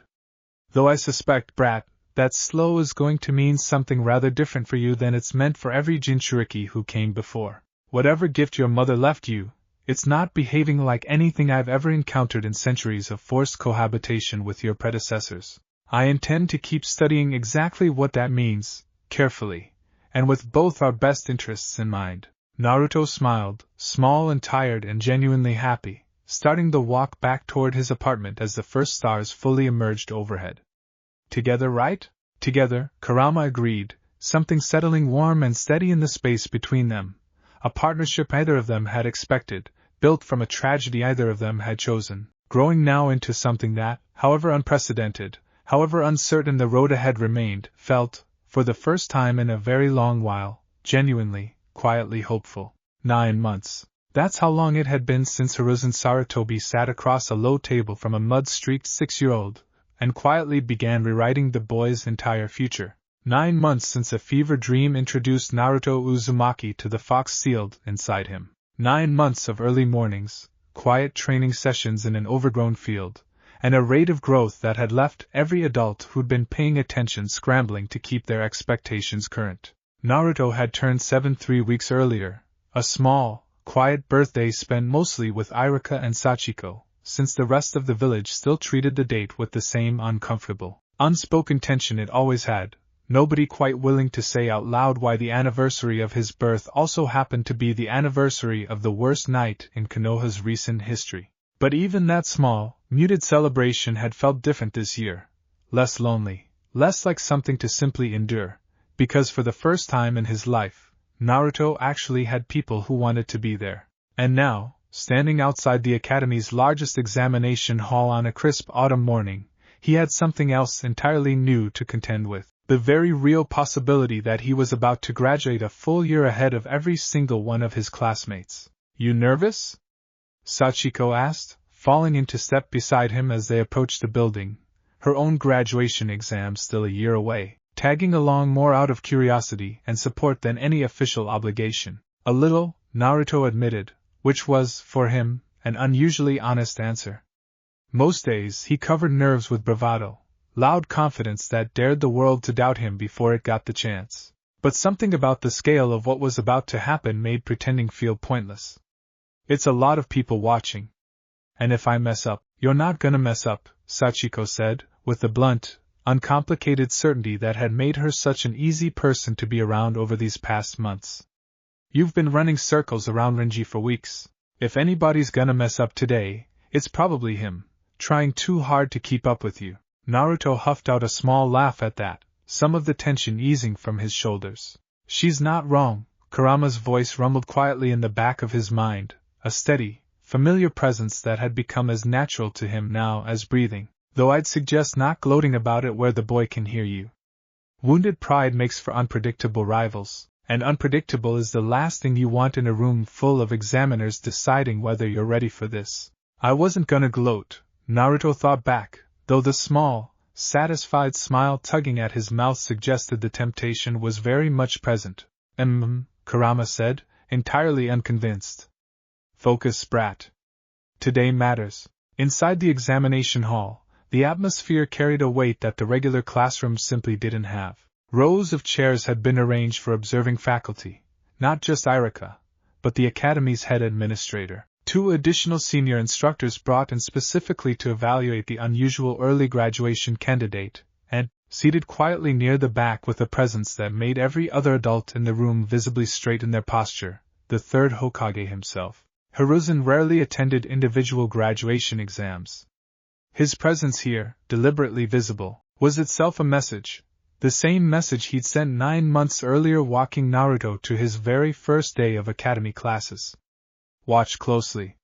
This one matters to me." Naruto felt the weight of that presence, and the weight of every other set of eyes in the room, settle onto his shoulders as he took his position at the front of the hall, facing a small panel of examiners seated behind a long wooden table. The head administrator, a stern, silver-haired woman named Instructor Michiko, who had run the Academy's evaluation processes for nearly 15 years and had, by her own admission during a private faculty discussion the week prior, approached this particular exam with more skepticism than any other early graduation candidate she'd evaluated in her tenure, looked down at a clipboard, then up at the small, blond boy standing rigidly at attention in front of her. "Uzumaki Naruto," she said, her voice carrying the flat, professional neutrality of someone determined not to let any prior assumptions color her judgment. Age 7. 9 months of formal instruction, versus the standard 3 to 4 years most candidates present with. You understand that this exam will not be adjusted for your age or your reduced training time. You will be evaluated against the exact same standard as any other graduating student. "I understand," Naruto said, and if his voice carried a slight tremor of nerves underneath the steadiness, nobody in that room could really blame him for it. "Very well." Instructor Michiko set down her clipboard.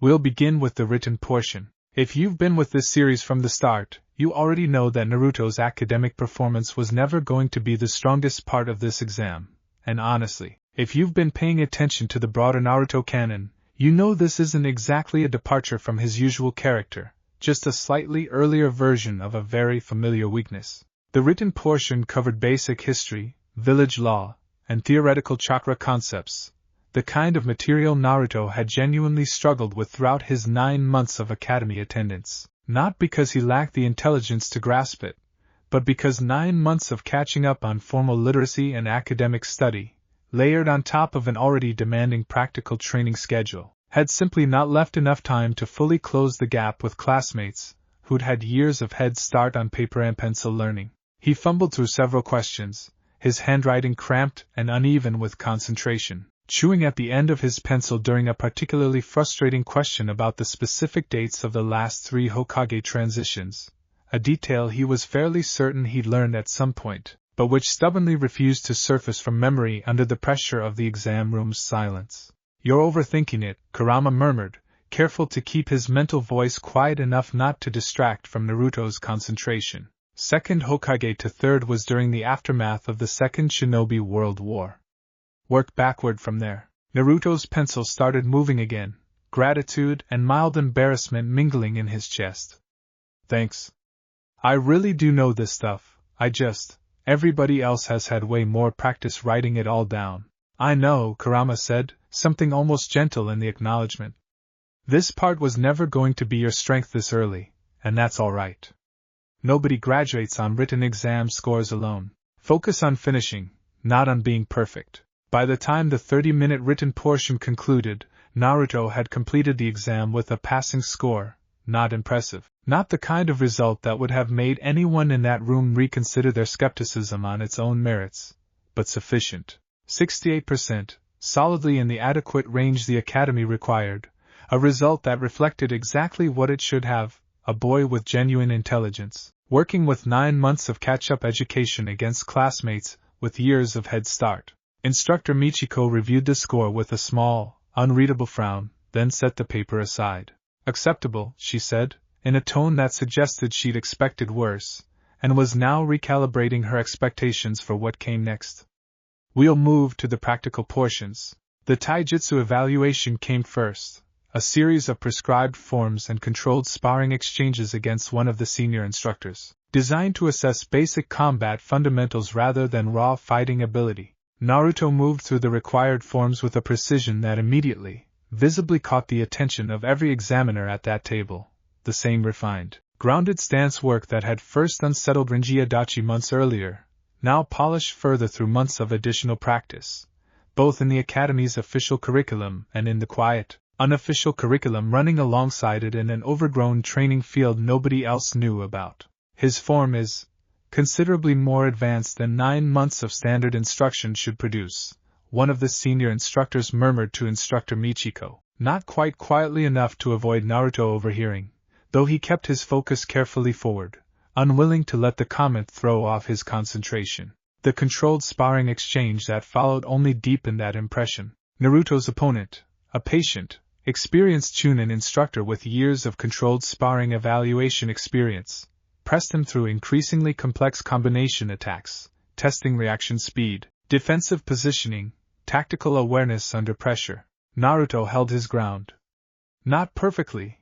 He was still 7 years old, still working with a smaller, less developed body than an opponent with decades more experience, and there were moments where raw physical limitation showed clearly, strikes he couldn't quite generate the leverage to fully redirect. Footwork that occasionally betrayed the simple fact that his legs were considerably shorter than any adult's. But the tactical instincts underneath those physical limitations were undeniable, reading his opponent's openings with a clarity that spoke to something far beyond 9 months of formal training, anticipating combination patterns before they fully developed, the kind of battlefield awareness that even experienced shinobi sometimes took years to fully internalize. When the exchange concluded, the instructor evaluating him, a weathered, no-nonsense Chunin named Daisuke who had personally evaluated well over 100 graduating students throughout his career, stepped back, breathing slightly harder than a controlled sparring exercise against a 7-year-old should have warranted, and turned toward the evaluation panel with an expression Naruto couldn't quite read. "Recommend passing marks," Daisuke said simply. "Frankly, recommend high passing marks. That tactical awareness isn't something you teach in 9 months.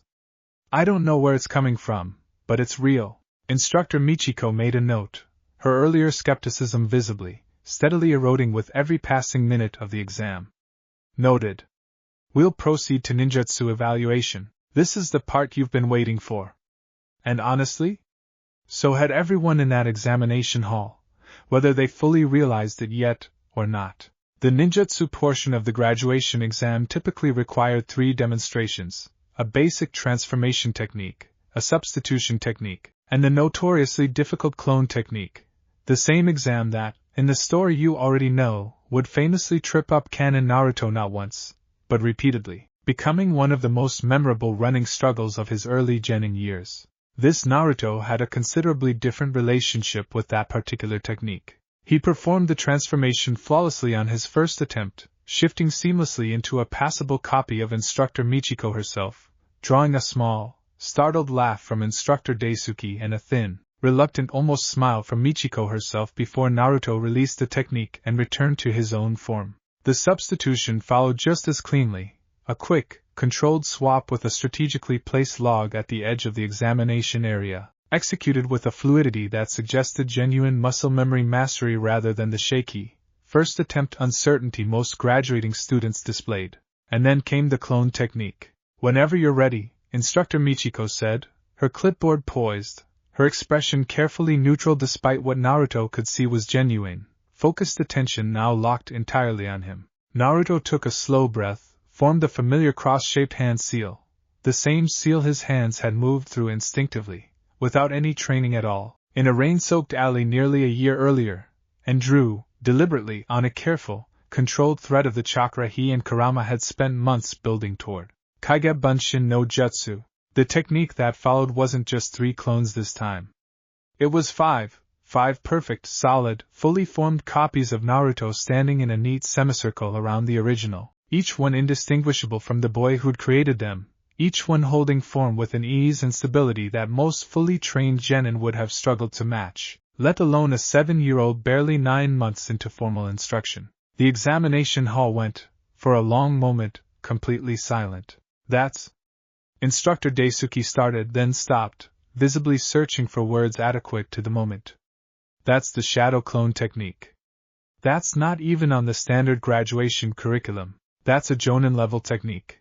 "I know," Naruto said, unable to fully suppress the small, proud grin tugging at the corner of his mouth as his 5 clones stood at easy attention around him, waiting for his next move. "I've been practicing it for a while." Instructor Michiko set down her clipboard entirely, rising from her seat to walk a slow circuit around the small group of identical boys standing in front of her, studying each clone with the sharp, evaluating eye of someone who had spent 15 years learning exactly what fraudulent or unstable technique execution looked like, and finding, to her evident and growing astonishment, absolutely no trace of it here. "How long have you been able to do this?" she asked, quiet, careful, the professional distance she'd maintained throughout the exam finally starting to crack under the weight of what she was witnessing. "Almost a year," Naruto admitted. "I did it by accident, actually, the first time. Some older kids were bothering me, and it kinda happened." The silence that followed carried a different weight than the one before it, something closer to genuine, unguarded astonishment rippling through every adult in the room, including, Naruto noted with a small flicker of surprise, the usually composed old Hokage seated quietly near the back. "This is the moment, brat," Kurama murmured, low and steady. "You've shown them the foundation is real. Now, if the Hokage gives the signal, we're going to show them exactly how far that foundation can actually carry you." Naruto's eyes flicked briefly, toward the back of the room, toward Hiruzen Sarutobi, and found the old man giving the smallest, most deliberate of nods. "There is one additional demonstration I'd like to authorize," Hiruzen said, rising from his seat and moving toward the front of the hall, his presence immediately commanding the full, undivided attention of every examiner present.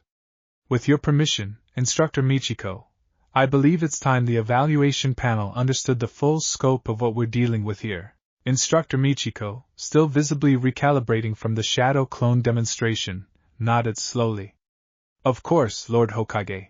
"Naruto," Hiruzen said, turning toward the boy with an expression that carried both genuine warmth and unmistakable gravity, "I want you to demonstrate controlled power output against the reinforced training dummy at the edge of the hall. The same kind of demonstration you and I discussed privately. Do you understand?" Naruto's stomach did a small, nervous flip, but he nodded, understanding exactly what was being asked of him, and what it meant that the Hokage was choosing, deliberately, to reveal this particular secret in front of the Academy's full evaluation panel. "This is a big deal, isn't it?"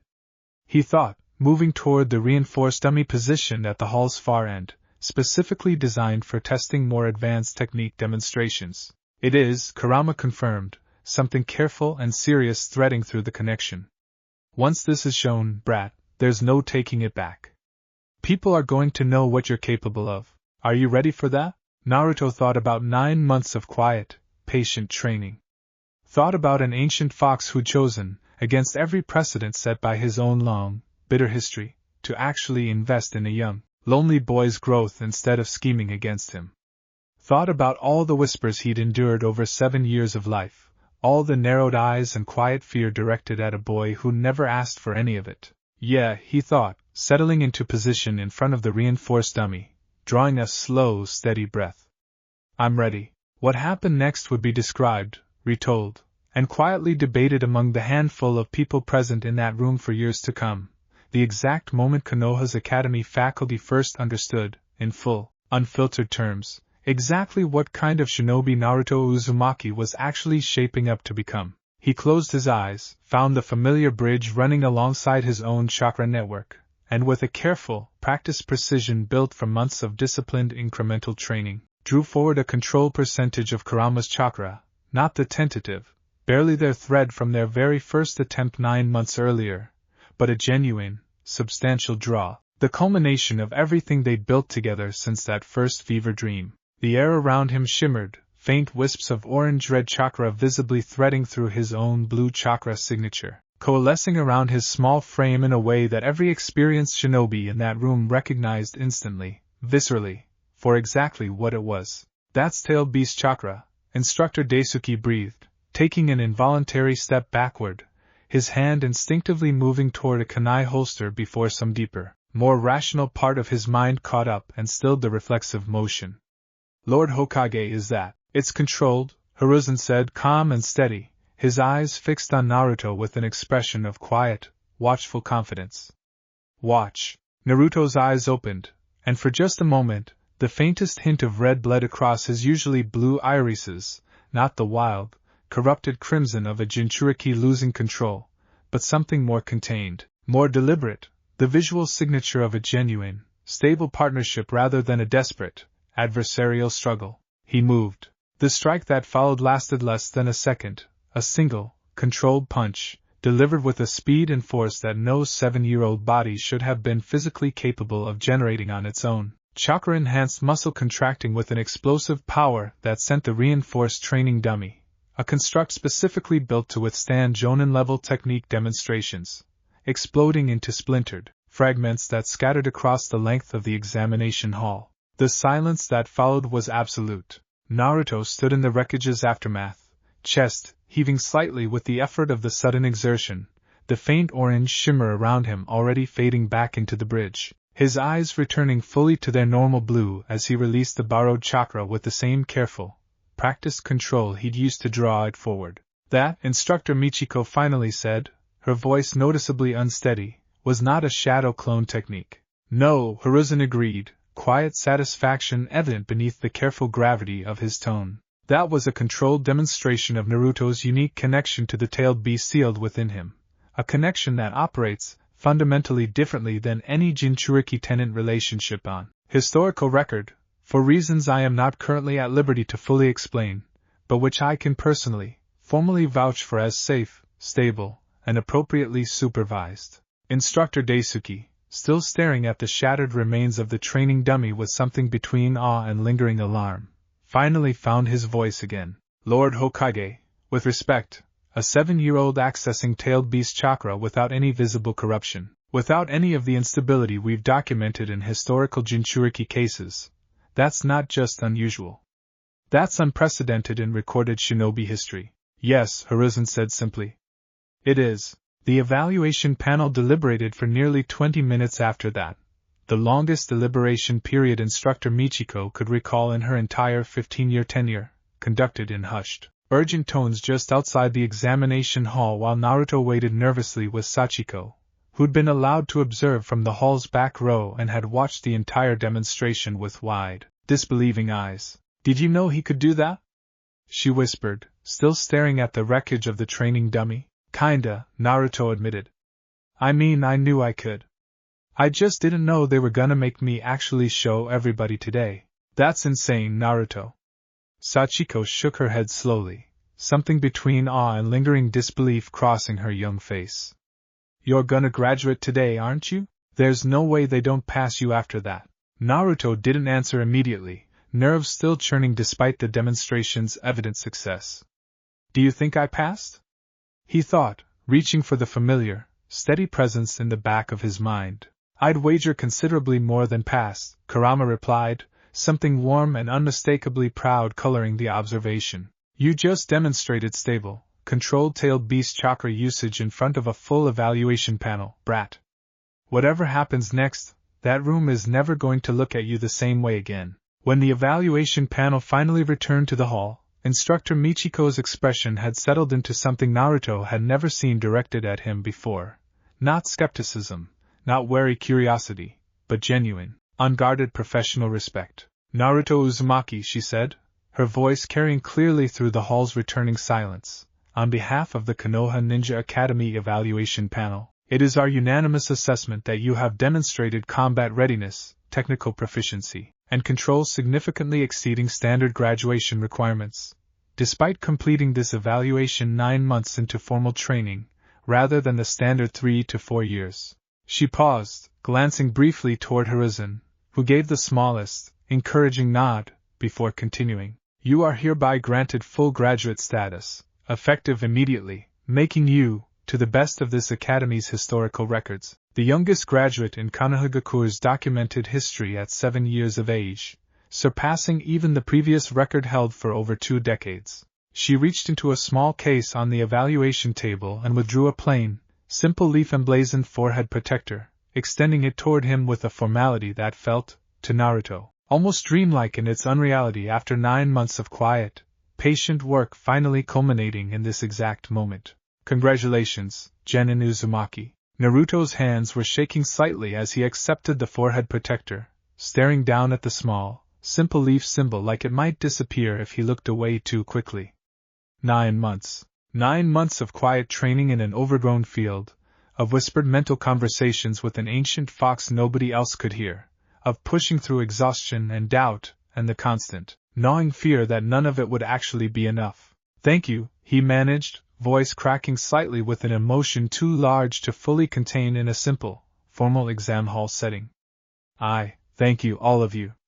I won't let you down. See that you don't, Instructor Michiko said, and though her tone remained professionally measured, something genuine and unmistakably warm had crept into her expression. Konoha is going to be watching you very closely from here forward, genin Uzumaki. Make it worth the attention.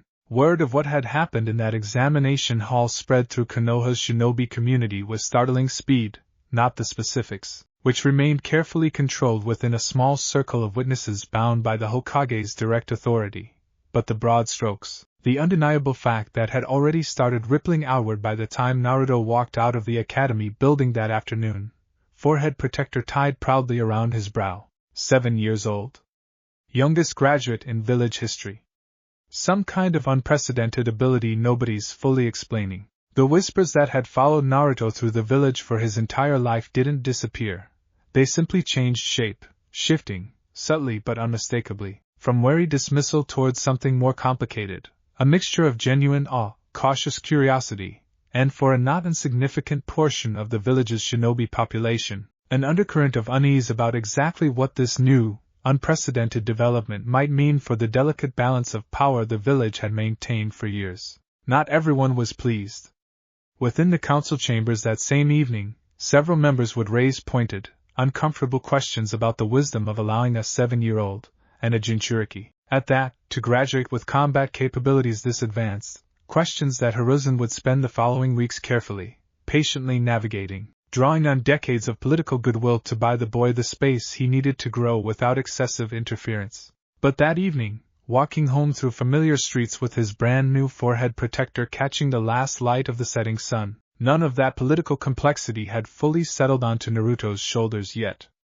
In that moment, he was simply, purely happy, happier, perhaps, than he'd ever been in his short, difficult life. You did it, Sachiko said, walking beside him with an expression of genuine, unguarded pride. I can't believe you actually did it. Youngest graduate ever, Naruto. That's incredible. Couldn't have done it without a lot of help, Naruto said, and though Sachiko couldn't fully understand the layered truth behind that statement, she nodded anyway, accepting it in the spirit it was offered. We did do it, didn't we? He thought, reaching for the familiar, steady presence that had guided him through every single step of the past 9 months. We did, Kurama confirmed, warmth and genuine, hard-won pride threading unmistakably through the connection. Though I'd remind you, brat, that graduation is a beginning, not an ending. The real world doesn't hand out passing marks quite so generously as an evaluation panel does. There's considerably more work ahead of us before you're ready for what's actually coming. I know, Naruto thought back, touching the cool metal of his new forehead protector with something like reverent disbelief. But today, can we just be happy about this one thing? Just for tonight? A pause, and then, something that might have been the closest thing to genuine fondness Kurama had allowed himself to express since the very beginning of their unusual partnership. Just for tonight, the fox agreed. You've earned that much, at least.